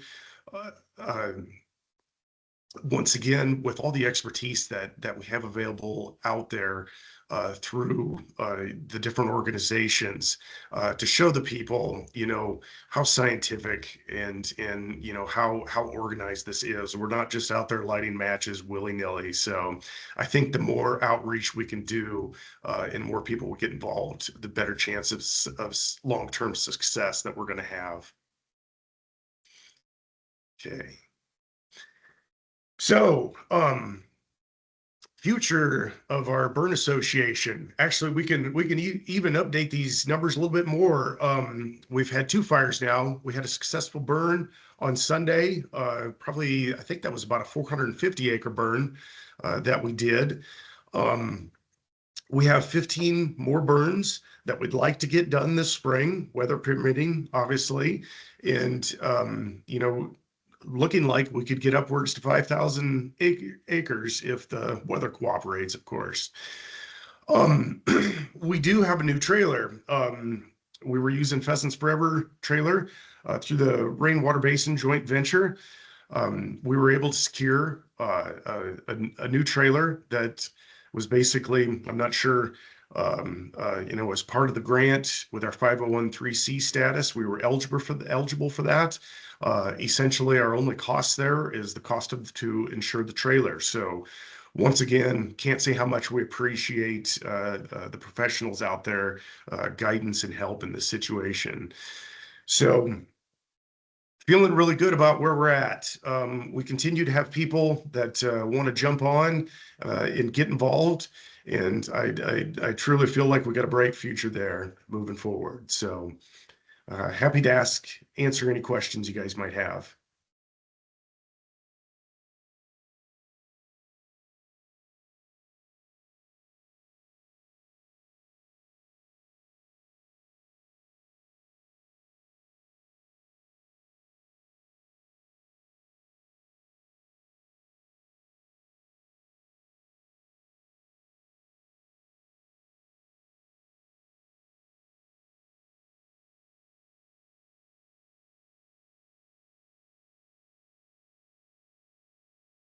Thanks, Matt. Appreciate you coming in and telling us a little bit about your PPA. I think it's really impressive what you guys got going out there. And, as always, let us know how we can continue to be as assistants and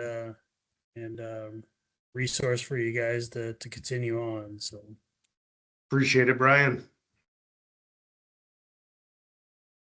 all right, we got 5 minutes left here. I'm going to shorten down my presentation, but I do want to just cover a couple things before we head out for lunch. See, share my screen here.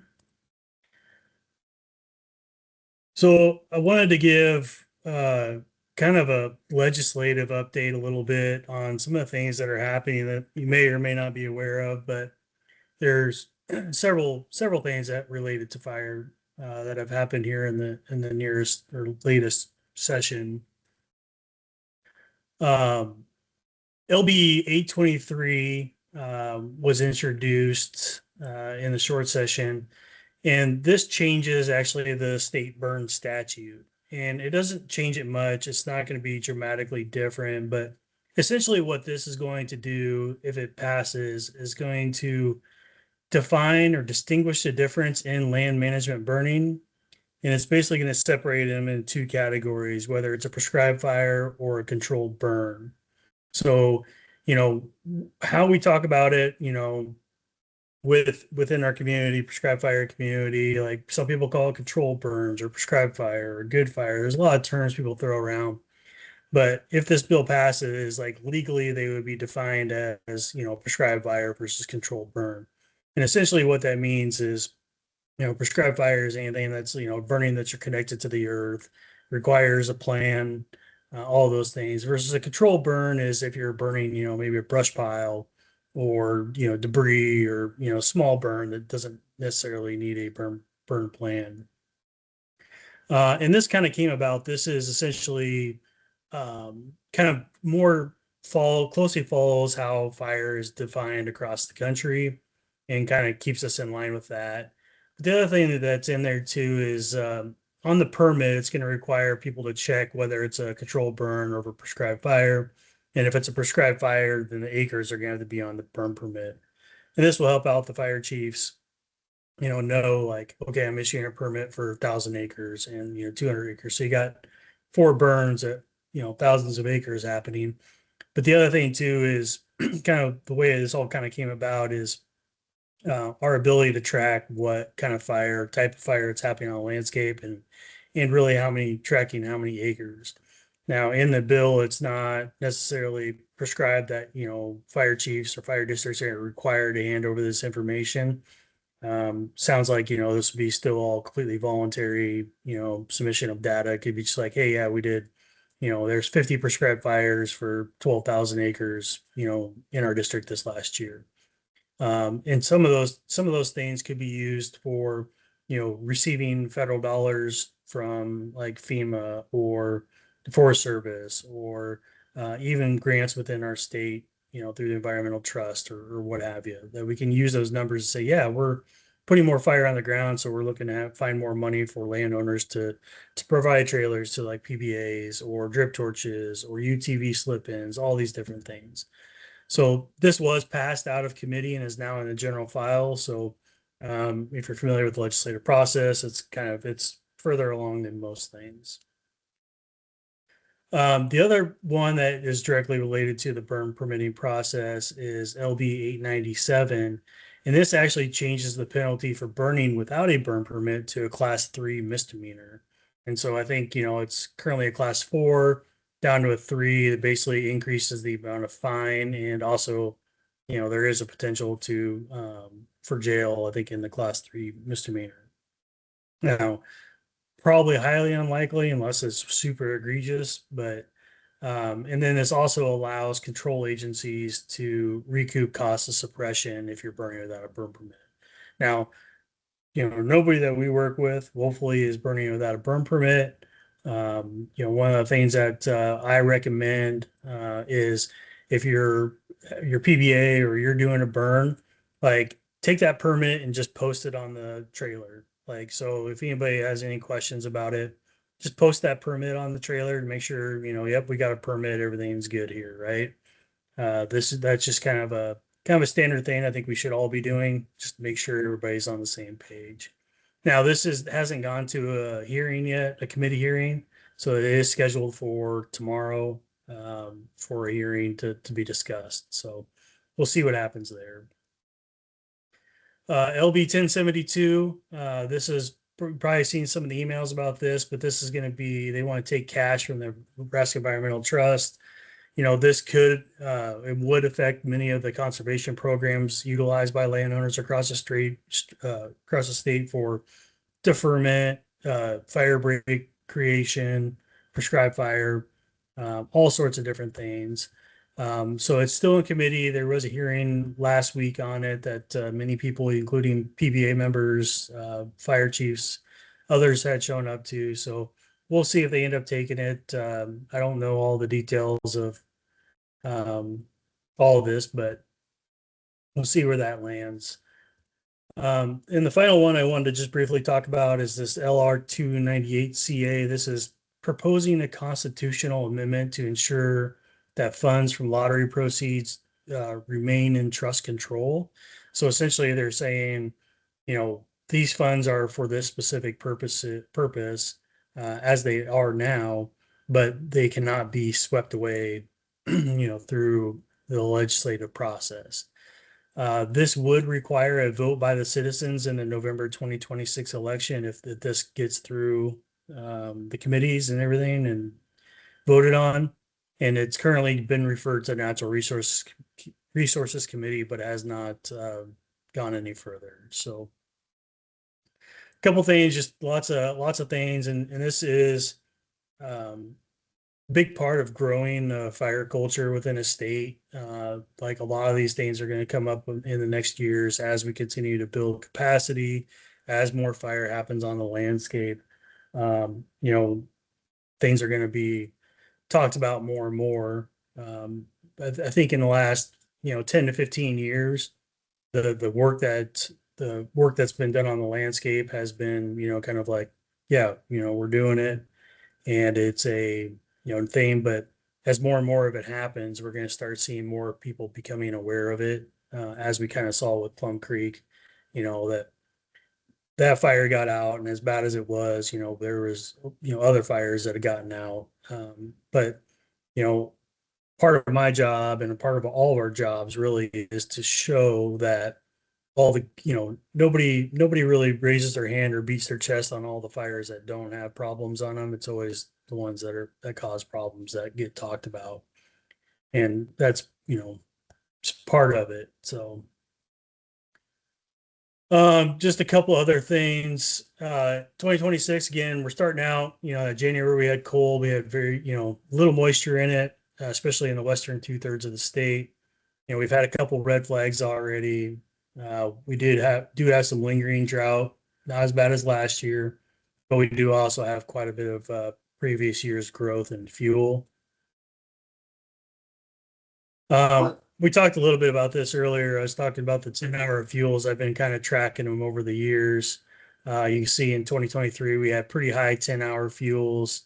And then 2024 started to kind of dry out a little bit. Remained pretty steady for that in that time period.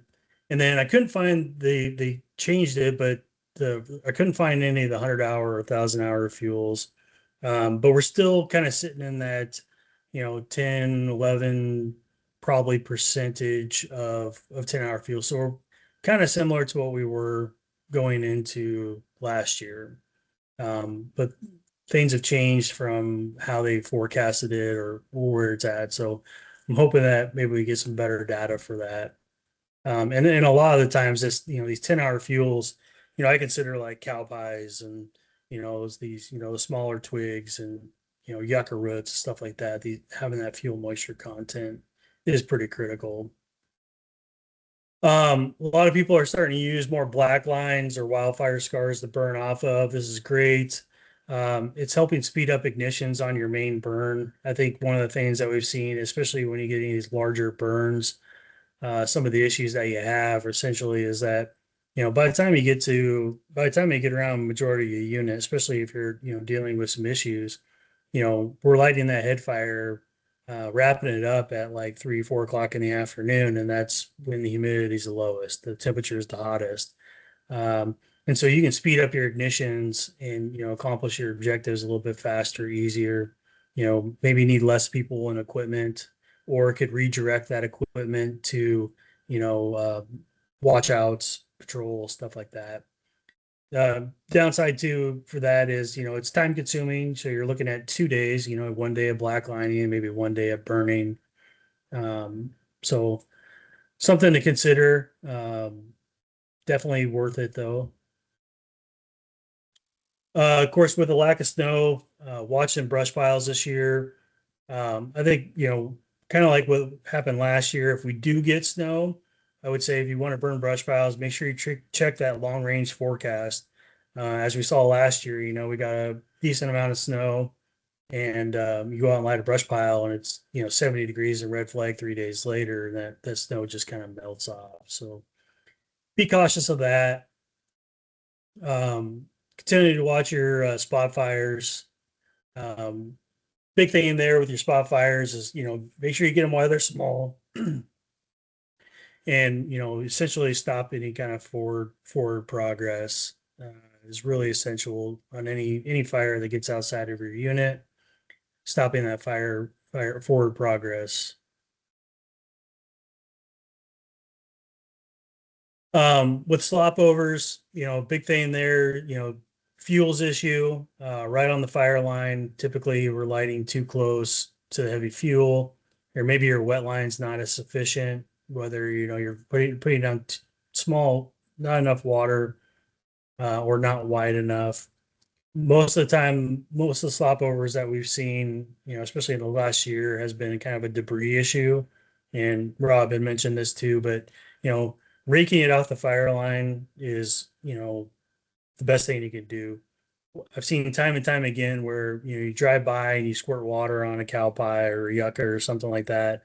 And then you're basically just back there 15 minutes later when it dries out and it starts to smolder again. So, kick those things off of the unit. And then, of course, any kind of slop over can also be a human issue. And I'll, reiterate this every single year, but I think that patrol is probably the most important position on a fire.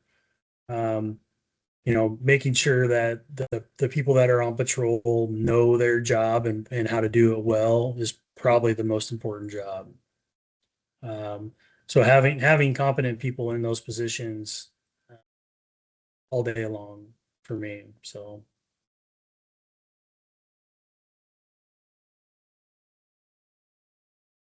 I've seen lots of talk about this lately too, about fire break prep, about using disc or rototilled lines. John Weir's presentation, John always talks about the kind of the mowed disc line, or bare dirt line.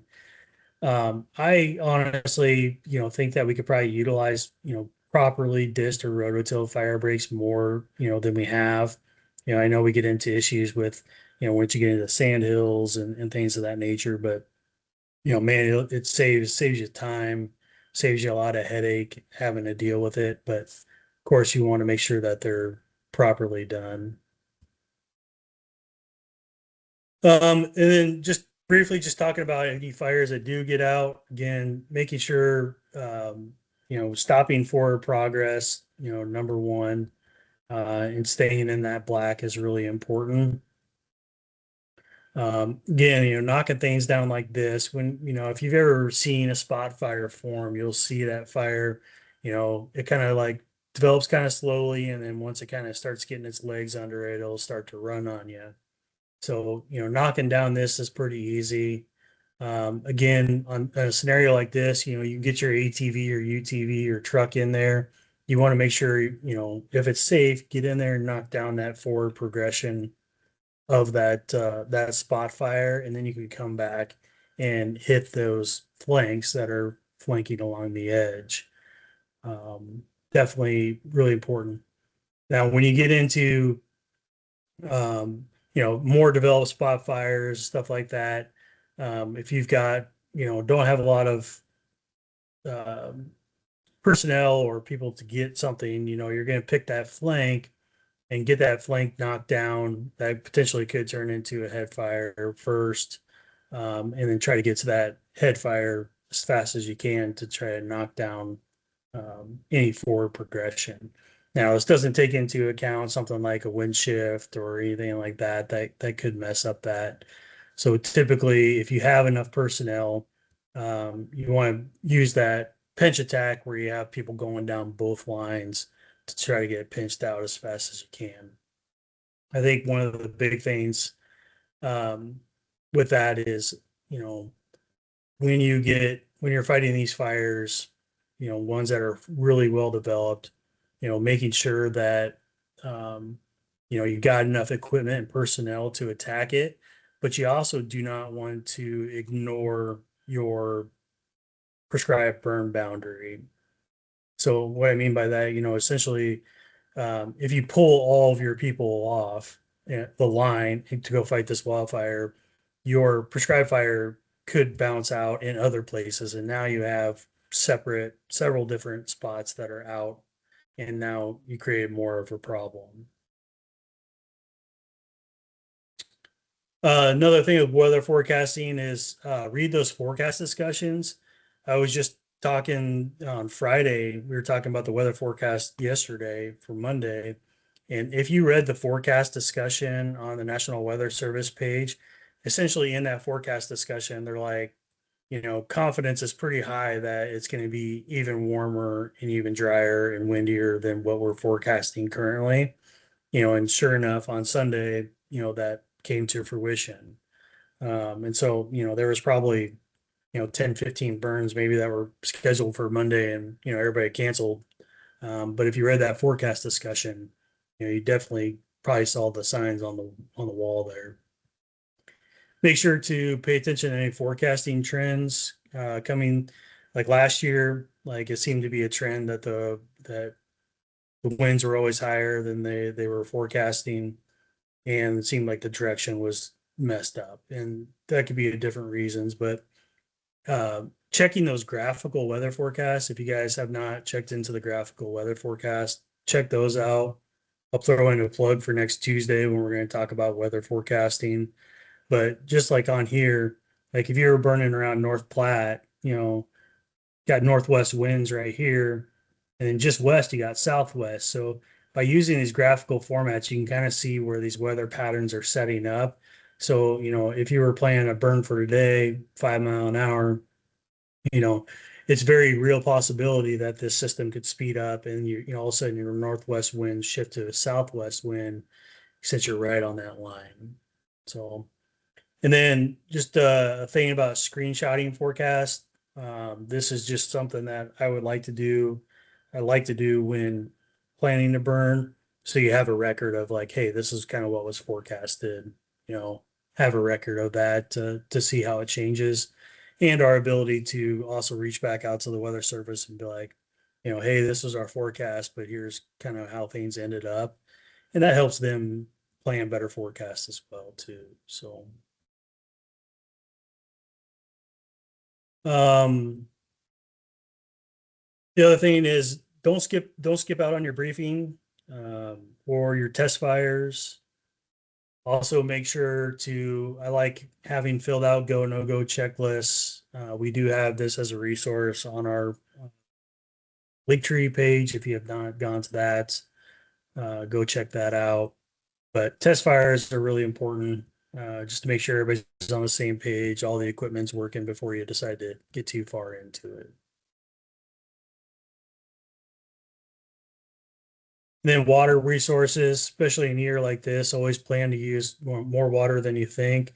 Matt was talking about some of the guys, in their group are well drillers, and I think one of the burns I was on last year, they got 12,000 gallons of water sitting out there in trucks. Like that's awesome. Like, you can never have enough water, and make sure that they're in strategic places, and, the limits of where that water can go and where to refill that water.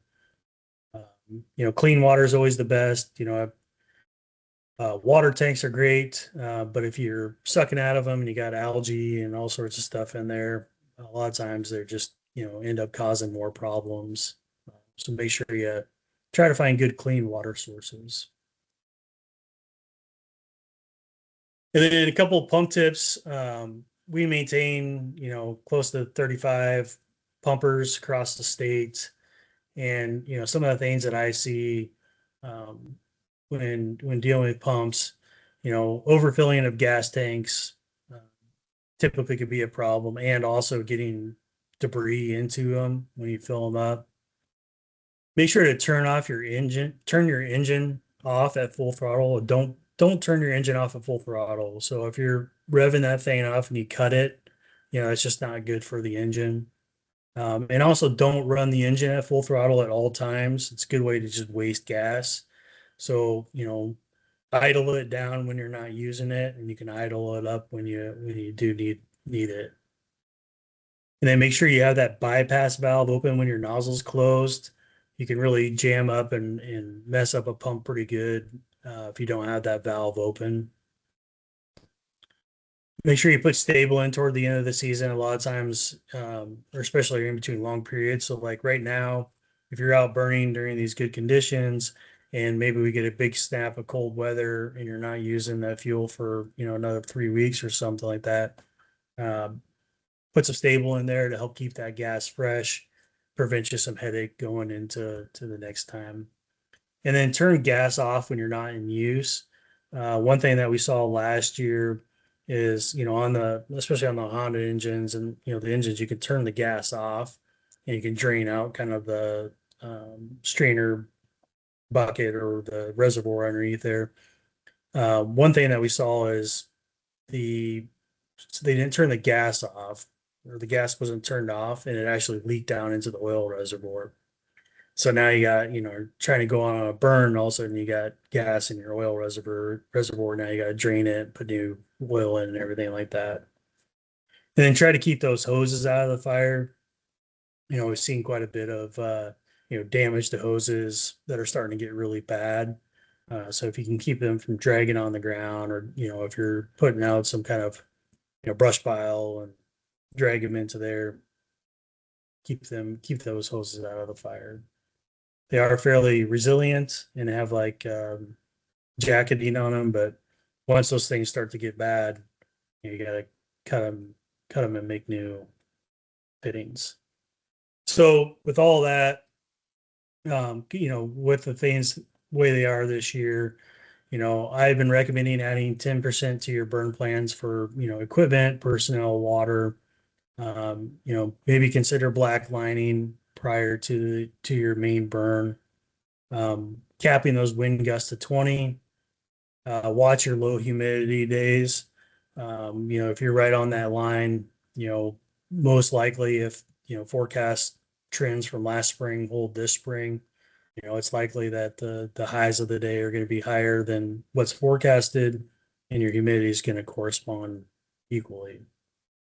And then make sure you're filling out go, no go checklists and following a briefing checklist and not rushing those things. Really important that, we're making sure that we're following kind of established protocols essentially within our fires. So we're not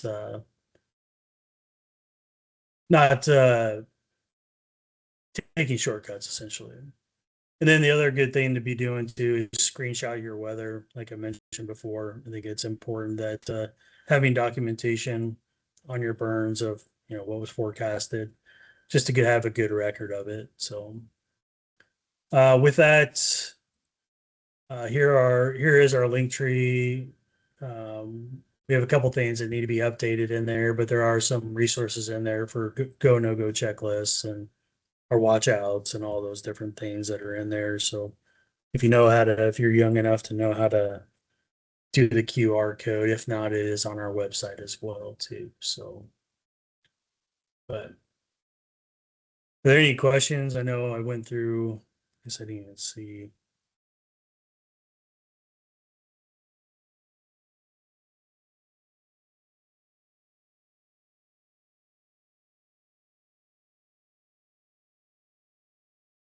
I will try to, at the end of this season, we're going to try to send out another link for everybody to kind of capture acres as well. See this year too. So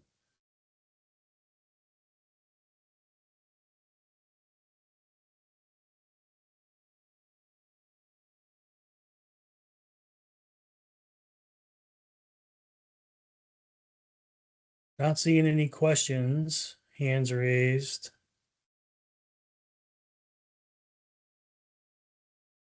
Ashley, Rob, you got any closing comments or anything?